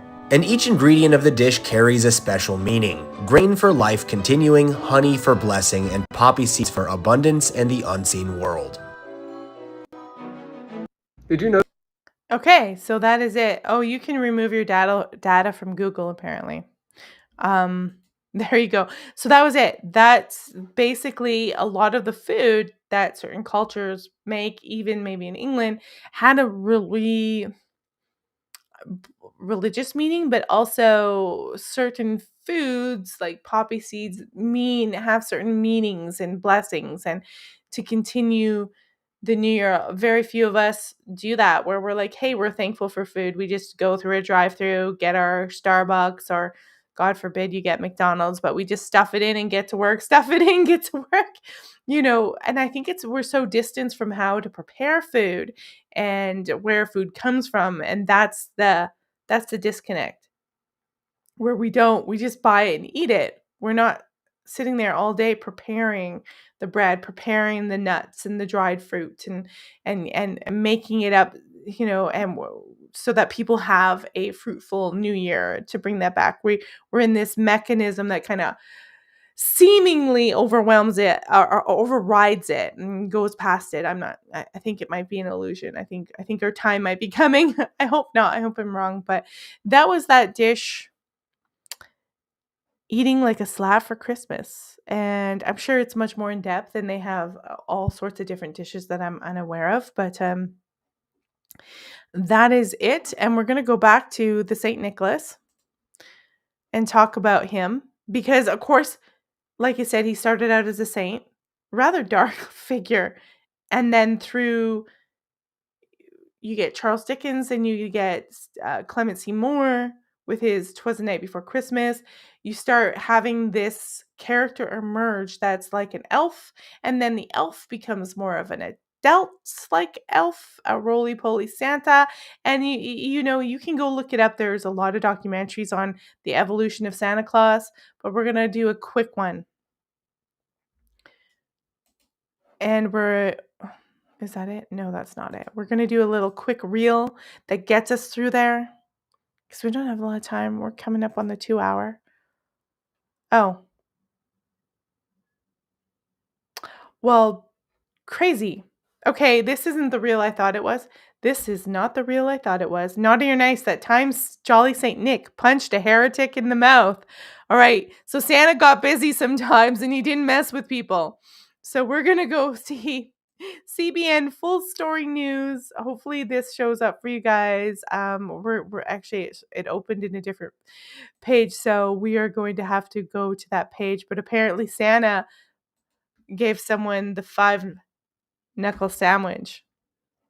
St. Claus, Kris Kringle, Pierre Noel, Sinterklaas, whatever name he's known by in your part of the world, he was a real person who was known as St. Nicholas. He resided in modern-day Turkey, where he served as a Christian bishop and eventually became known as a patron saint of sailors. Really nothing to do with our modern Christian guys, sorry. The true story of St. Nicholas of Myra, the man whose story became the basis of modern-day Santa Claus, reveals that his gift-giving is partly what got him into trouble. He was even imprisoned and tortured for his faith, for refusing to call the Roman emperor Lord and standing firm by Jesus Christ. But that wasn't the last time he faced hardship for his action. One lesser-known story about Nicholas involves him defending the truth of the gospel of Jesus Christ after a heretic stood up during the famous Council of Nicaea. Remember, the Council of Nicaea is going to be a lot of propaganda. Sorry, it is, because it's being run by Romans. It's not being run by original Christians, so just adding that in there. The incident occurred after he was freed by Constantine the Great, which allowed him to attend the Council of Nicaea. So Santa Claus was at the Council of Nicaea, bitches. 1700 years ago, in 325 AD, where the first Nicene Creed was established, outlining central beliefs of the Christian faith. Todd Nettleton, vice president at the Voice of Martyrs, previously wrote about the surprising incident. So here's what happened. After the reign of persecution ended, Nicholas would still face the fear testing of faith, this time within, and I don't know if this is truth or myth, but we'll go with it. A preacher named Arius began promoting a heresy that Jesus was not God in the flesh. Arius even went so far as to set his false teachings to music by putting words to popular drinking song. Arius might have been right. Who knows? But Nicholas wouldn't have any of this. Constantine, the new leader of the Roman Empire, called together church leaders at Nicaea to discuss Arius' teaching and other issues dividing the church. This was called the Council of Nicaea. And according to legend, Arius was making his presentation. He was dissing Jesus, saying this ain't true. He began singing one of his blasphemous songs. And Santa Claus, St. Nicholas, stood up and punched him right in the mouth. He was like, "How dare you?" Those in attendance were shocked. They were like, "Holy shit, Santa Claus just took out Arius." They went mad, and they understood why he was upset, but they like, "We get it. You're standing up for Christ's reputation." They did not believe that they could allow such behavior because Christ taught us to love our enemies and live a life of peace. So St. Nicholas let his anger get the best of him. And basically they said, "Hey, you can't serve as bishop. You just punched Arius in the mouth. And we just can't have that kind of behavior." Hardly anything has changed today, really, has it? This action did not stop Nicholas from serving the sick and needy. He went on to serve and keep doing what he was doing, even regardless of that heretic. Santa stood up, popped that sucker in the mouth, and said, "Stop using our Lord's name in vain," and making fun of him. But I don't know. I think Arius probably had some good points. But I did not know that Santa was at the Council of Nicaea, so you learn something new every day. We just learn this together, folks. Holy good Lord. That's the story of St. Nicholas going rogue and clocking a heretic in the mouth. And unfortunately, he got the boot. Everybody was like, Nick, yo, you can't be doing that. This shit's just why you cannot be bopping Arius in the mouth. It's kind of crazy. I had no idea. Okay, so I'm trying to think of, I'm sure I have some stuff. So Santa Claus, you guys can go look it up. Santa Claus has had a really interesting evolution, and he comes from this figure who they kicked out of the Council of Nicaea. Now he's in there, and of course, like I told you, you just have to read "'Twas the Night Before Christmas," and you know where this commercial idea of Santa Claus comes from. Right there, Clement Seymour, the infamous "'Twas the Night Before Christmas." Went all through the house. Not a creature was stirring. Not even a mouse, and that's good because you don't want mice in your house eating your shit and getting into things and pooping everywhere. That's not good. So that's the evolution. You can go watch tons of documentaries. We're coming up on the 2-hour mark. So any comments you guys have, pop them in. Any questions, anything that I missed. There's so much more to Christmas. I couldn't even possibly get through this in 2 hours. It is just Coca-Cola also, very good point. Coca-Cola used Santa Claus and gave him another image. One of the ideas of Santa in the red kind of, Coca-Cola. But originally, when they put in print Clement Seymour's book, I believe it was just probably originally just a written thing in like a newspaper. And then when they translated it to novels and books, and they started to add pictures. And originally he was drawn in a brown kind of suit. And because of the way they did the inking in the pictures, the fade, it looked red. So over time, it got interpreted as Santa wearing red, and Coca-Cola, took advantage of. They had that for their brand. Santa is a famous Coca-Cola figure. Speaking of commercial, I'm going to show you a few clips of commercial Christmas before we get out. We'll do that. I've got some pictures of my old Christmas. And then we cannot leave Sunday without tarot card draw. I don't have Christmas tarot card, but we'll go with it. You can look up Mari Lwyd. You can look up, oh goodness, I've got clips that I haven't even shown yet. Actually, we're going to have to show a couple more clips, one on Yule, and we'll close it out with that. And then we'll get into Christmas commercials and modern day, Christmas that is very much... Yeah, my mother still has my 'Twas the Night Before Christmas copy from 1979 when I was 2 years old. My God, that thing's old. Christmas is more pagan than Christian. What's this one? Okay, it's 1:39. Almost everything we call Christmas wasn't Christian at all. The tree, the wreath, the lights, the date, the feast, nothing about Christmas is actually Christian. The church stole it all from pagans. December 25th really wasn't hostile. Jesus' birthday. The Bible never gives a date. Early Christians didn't... This guy's like, he stole it. Okay, stole it. Infiltrated, absorbed, Yeah, okay. Nothing we can do about it. celebrate it at all. They celebrated his resurrection. But December 25th was already a major holiday, the Roman festival of Sol Invictus, honoring the unconquered sun. When Christianity became Rome's religion, they didn't cancel pagan celebrations, they rebranded them. And it wasn't just the date. Every Christmas tradition you know came from somewhere else. The Christmas tree? Germans. Germanic pagans brought... We can thank Queen Victoria's husband for England having the Christmas tree. Thank you, Queen Victoria's husband. Evergreens inside during Winter Solstice to honor nature gods. The wreath on your door? Druids hung evergreen circles as protection spells to ward off evil spirits. The round shape symbolized the sun and eternal life. Garland draped on homes? Ancient Romans decorated with it during Saturnalia. The lights and candles? Yule traditions celebrating the return of the sun. Gift-giving and feasting? Saturnalia, where Romans exchanged presents and threw massive parties.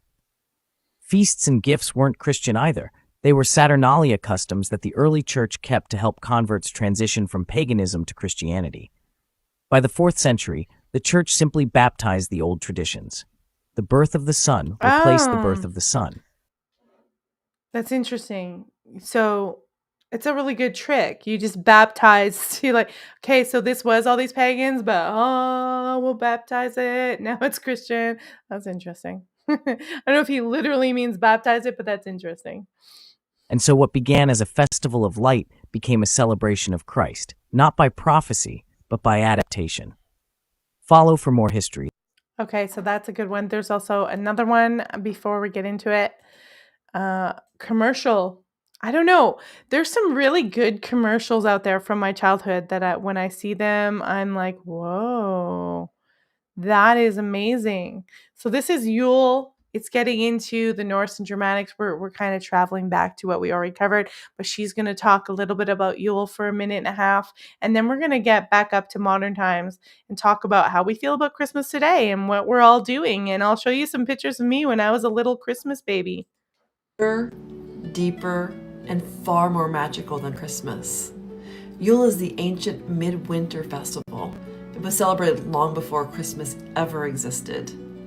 It's rooted in old Norse and Germanic traditions.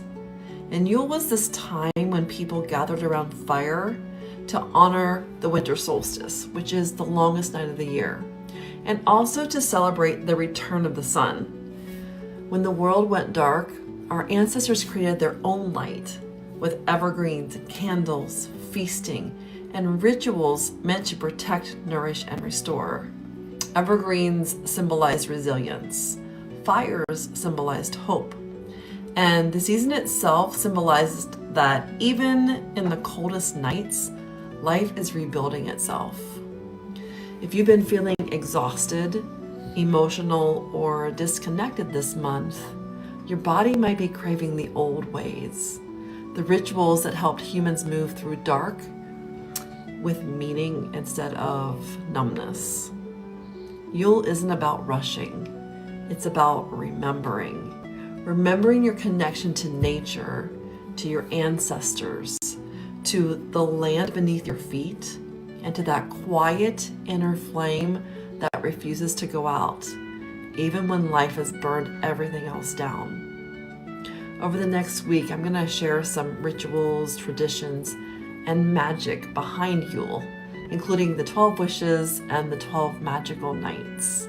So if you've been craving a more meaningful winter, welcome home. Okay, I'm going to link her page for those of you. She is at Angela Omer. If you're interested in what she's going to say, because she's posting more content on the 12 nights. So I'll link that there in the live chat. That is Angela Omer on TikTok. So she does a lot of stuff about Yule and the celebration, probably paganism. So you can check that out. Really good reminder about the connection to the world. And I think a lot of people are, they're either bent down into this modern world or they're feeling, and I think that's where the mental health issues are coming from, because people are not doing things within the real world and in nature anymore. They're just disconnected, and it's causing a lot of strife. And I think if you go back to the Industrial Revolution, you can clearly see, I've done a show on this before, where the Industrial Revolution really brought about a massive rise in schizophrenia. So you can see mental health going bad as technology rises, no matter what, including social media. So that was that. We are going to look at some commercials. We're going to come back to the modern times. I have a lot of commercials that I love. I don't know. I never found a Cabbage Patch. I have to be careful because I can't show stuff with, a logo or too much music. Oh, you can get in trouble. But we got a couple of commercials here to kind of give you a drive back to the 80s, maybe the 70s. And you can see where we feel Christmas was a little more simpler, but you can still see the commercialism there. So let's have a look at this one here. There's 12 terrific glasses for the 12 days of Christmas. And every time you buy a medium-sized Pepsi for only 59 cents, you get to keep the glass it comes in. And here's the nicest part of the whole offer. There are only 2 glasses every week, so you have to keep coming back to get the whole set. And you know why that's so nice? Because the place you have to keep coming back to is Taco Bell. Taco Bell Christmas. You can get, you don't get glasses like that anymore. I'm telling you, you don't get those glasses like that. It's all cheap plastic crap. The quality has gone down even since the 80s. Those were like you could have filled those up with water and played 12 Days of Christmas on those. They were doing it right for you there. You could have become a band, gotten those tacos, gotten the 12 glasses, started a glass banging musical band, and yeah. No, this one is good. This is a little more commercial. We got another one here. I think Sammy Davis Jr. is in this one. This is Carolyn. You can still see the traditions right now in this commercial. Wassailing, door-to-door caroling, right here in Commercial Land, USA. Have your fun at home and office, la la la la la la la. Feeling relief to head and stomach, Alka-Seltzer, fast, fast, fast. When you overdo the holiday pleasures, Alka-Seltzer is a Yuletide treasure. Oh, what a relief it is, la la la la la la la. So for me, you know what that says? I don't know if that's Sammy Davis Jr. It looked like him. You tell me what you think. That tells me, okay, that's when they were saying, okay, that should have been the red flag, that the diet of the American diet was going bad because we needed Alka-Seltzer because we were having leaky gut syndrome and a whole bunch of stuff. There was a red flag right there in the 80s in that Christmas commercial where we were needing Alka-Seltzer because we're starting to eat commercialized food that wasn't good for us. That has just gotten worse since then. Red flag. The red flag of commercialism. One more commercial. This is more of a local business commercial. They got in on it. And today, a lot of this stuff would probably be at Dollar Tree, but let's check it out. Ben Franklin has everything in Christmas trimmings. Come see their complete selection of home and tree decorations. Beautiful tree lights, tree trimming, window decorations, and much, much more. It's true, Ben Franklin has the biggest and best selection in town. Christmas sweets are a must. They feature kitchen-fresh, delicious Christmas candies at reasonable prices. And you'll get helpful, friendly service at Ben Franklin in Williston and Crosby. The Williston store will be open every night till Christmas, and the Crosby store will be open evenings starting December 4th. All right. There you go. Modern capitalism, it's just as bad. Paul says, eating from Taco Bell, you will be playing 12 Days of Christmas on the toilet. We had this Indian place. What did we call it? It was called Spice Hut. Me and my son called it Spice Butt. I'd be like, should we go to Spice Butt? I don't know. Pakora? I don't know. Should we do it? Yeah. Don't do Taco Bell. Look, things are expensive. Things are getting crazy. We bought a 4-pound prime rib roast from the butcher, which probably would have been like $40 to $50 before, and it was like $84 or $86. Like, just crazy increases in price. It's like people can't afford it. There are a lot of people who need charity, who need help. And hopefully these mega churches are actually doing something about it instead of vapid, crazy concerts that cost an outrageous amount is not. They're just crazy. I understand that people appreciate that it's good entertainment, that it's easy to see, but I think people are feeling this spiritual loss and people are feeling the hardships of administrations of crazy and war and everything. Genocide said, we had a Ben Franklin in my town and I miss that store. I'm Canadian, so we never had that. So in Canada, we had this. I'm actually going to try to find it. In Canada, we have this place called Canadian Tire, and we had Canadian Tire commercials with Ebenezer Scrooge that I remember from my childhood. I'm actually going to see if I can find this, and I'll show you. Canadian Tire is the bomb. I love that store. Tire Christmas commercials.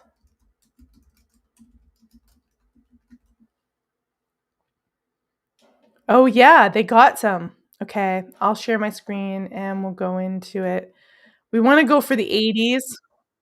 We don't want to do the modern ones. I want to go for when I was a kid, and then I'll show you. It's a 32-second commercial. But yeah, we had this place called Canadian Tire, and we would always go on Boxing Day. We have a thing called Boxing Day in Canada on the 26th. I don't know if you have it here, where they're trying to get rid of all the stuff from Christmas for like discounts. So we would go to Canadian Tire and try to get really cheap Christmas decorations for the next year, like for like 70-80% off. It was like a thing. And so I don't know if you have something similar in America. I've never even shopped. I know Black Friday in America, and I refuse to shop because I don't want to get trampled. I know people, it's toned down in America, I'll give you that, but I still don't want to get trampled to death because people want a big screen TV. So this is Retro Ontario, a Canadian Tire commercial. Canadian Tire has some great gift ideas for anyone who hates to clean pots and pans. Yes, get someone to invite you out to eat. No, get this easy-to-clean Corningware cookware. This Spice of Life pattern is just $35.95 this week. French white is $32.95, and corn flour just $22.95. Why, I could afford a set for all my friends. Good thing I don't have it. Canadian Tire lets you give Lets you give like Santa, save like Scrooge. That was their motto around Christmas time. It lets you give like Santa and save like Scrooge. Wow, look at them trying to combine capitalism with giving and being nice. Oh my God. Do we have another one? 1982, 1983. Let's see. Bah! Cheer up. You might get a new coffee maker for Christmas. Oh, don't spend that much on me. I never know. A Proctor Silex with brew selector is just $41.95 this week at Canadian Tire, and a Proctor Silex Deluxe Toaster Oven Broiler is just $64.95. That's too expensive. Someone might get that for me. If you're a good boy. Out of the question. Canadian Tire lets you give like Santa. So it was just filled with those kind of commercials for Canadian Tire. That was like my childhood. And to finish this off, got a few pictures of Christmas past. Here's a good one. Baby Melissa. I don't know what to do. People are just shoving this rat present at me. What do I know what to do? But one of my presents was a spinning. This is the 70s spinning top. Classic Christmas gift for children. I don't remember this present at all, so I don't know what ever happened. I don't ever recall it. So now we're gonna go to Santa. You got to go sit on Santa's lap. I think I'm like around 2 or 3 here. Santa's lap. Then we got one of me a little bit older, like 4 or 5. Mickey Mouse shirt. Got my candy cane. Total classic modern Christmas. Let's see if I've got. That's me and my mother at Christmas time. She's feeding her iguana, and I'm all dressed for a Christmas concert. And my light just went out. See, if I talk for too long, my lighting goes out. But that was perfect timing when I had a picture over my face. So there's that one. And that same year, I was a big She-Ra and He-Man fan. Massive. This is this would be like 86, roughly 85, 86. I'm right here with my She-Ra. I've got the dark hair on. That's my cousin. And you see the tinsel? Look at that tinsel tree. That was a relative's house. But I was like heavy duty into She-Ra, and I got She-Ra and the castle and all that stuff. And now a little bit more modern, 2 modern pictures. This is one I don't generally show pictures of my son, but I have one of me and my son sitting with Santa. There we are. Me as the mother with my boy, who is now 6'7", believe it or not, and an adult. And then there's one from 2019 of me. Merry Christmas. Way longer hair. I'm actually going to grow my hair out. I'm way younger here there though. So I'll grow my hair out. And that's some kind of Christmas. I don't know what your Christmases are, but I remember the 80s like any probably American would, where in Canada, Boxing Day was a huge day. You go out shopping and you get stuff for really cheap. You get the stuff that's left over. And my mom says, give like Santa, save like Scrooge. That was the motto of Canadian Tire. But that is my show. And we just went on an evolution from something spiritual to something really commercial. And how the I don't know, part of that commercialism did revive Christmas. Dickens revived Christmas. And I just want to say to you guys, I hope you guys have a wonderful Christmas and a wonderful Yule, and you're having a great day, and whatever you choose to celebrate, however you choose to celebrate this season. Thank you, Kirby. Cute baby. Yeah. I'm sure I got other toys, but I only had a picture. We didn't have a lot of pictures in those days because it was like a process. Like, people, did you have a camera in the 70s? And if you did, then you developed the film. Maybe you had a Polaroid. Maybe you had a Polaroid. Polaroid is like magical because the pictures would pop out, but picture taking, you take all these pictures and you just hope and pray when you develop them at the photo booth, they turn out. Once digital came in, you could take pictures, edit them right there, delete them, take as many as you wanted. This is a totally different show back in those days. So there's not, like, I have tons of pictures of my son, not so many pictures of myself. There's some there. There's some, but it just wasn't as rampant in those days. Just that's how it was. So you guys, I really thank you. I'll pop up my little graphic again to say Merry Christmas, Happy Yule, Happy Winter Solstice, whatever it is you guys are celebrating from me. We might do a Christmas Eve. I'll see how it goes, but we'll definitely be back in the New Year's with a whole bunch of new guests. I'm rebranding, redoing a more simpler site. I'm kind of paring everything down to what I want to do. We'll be doing the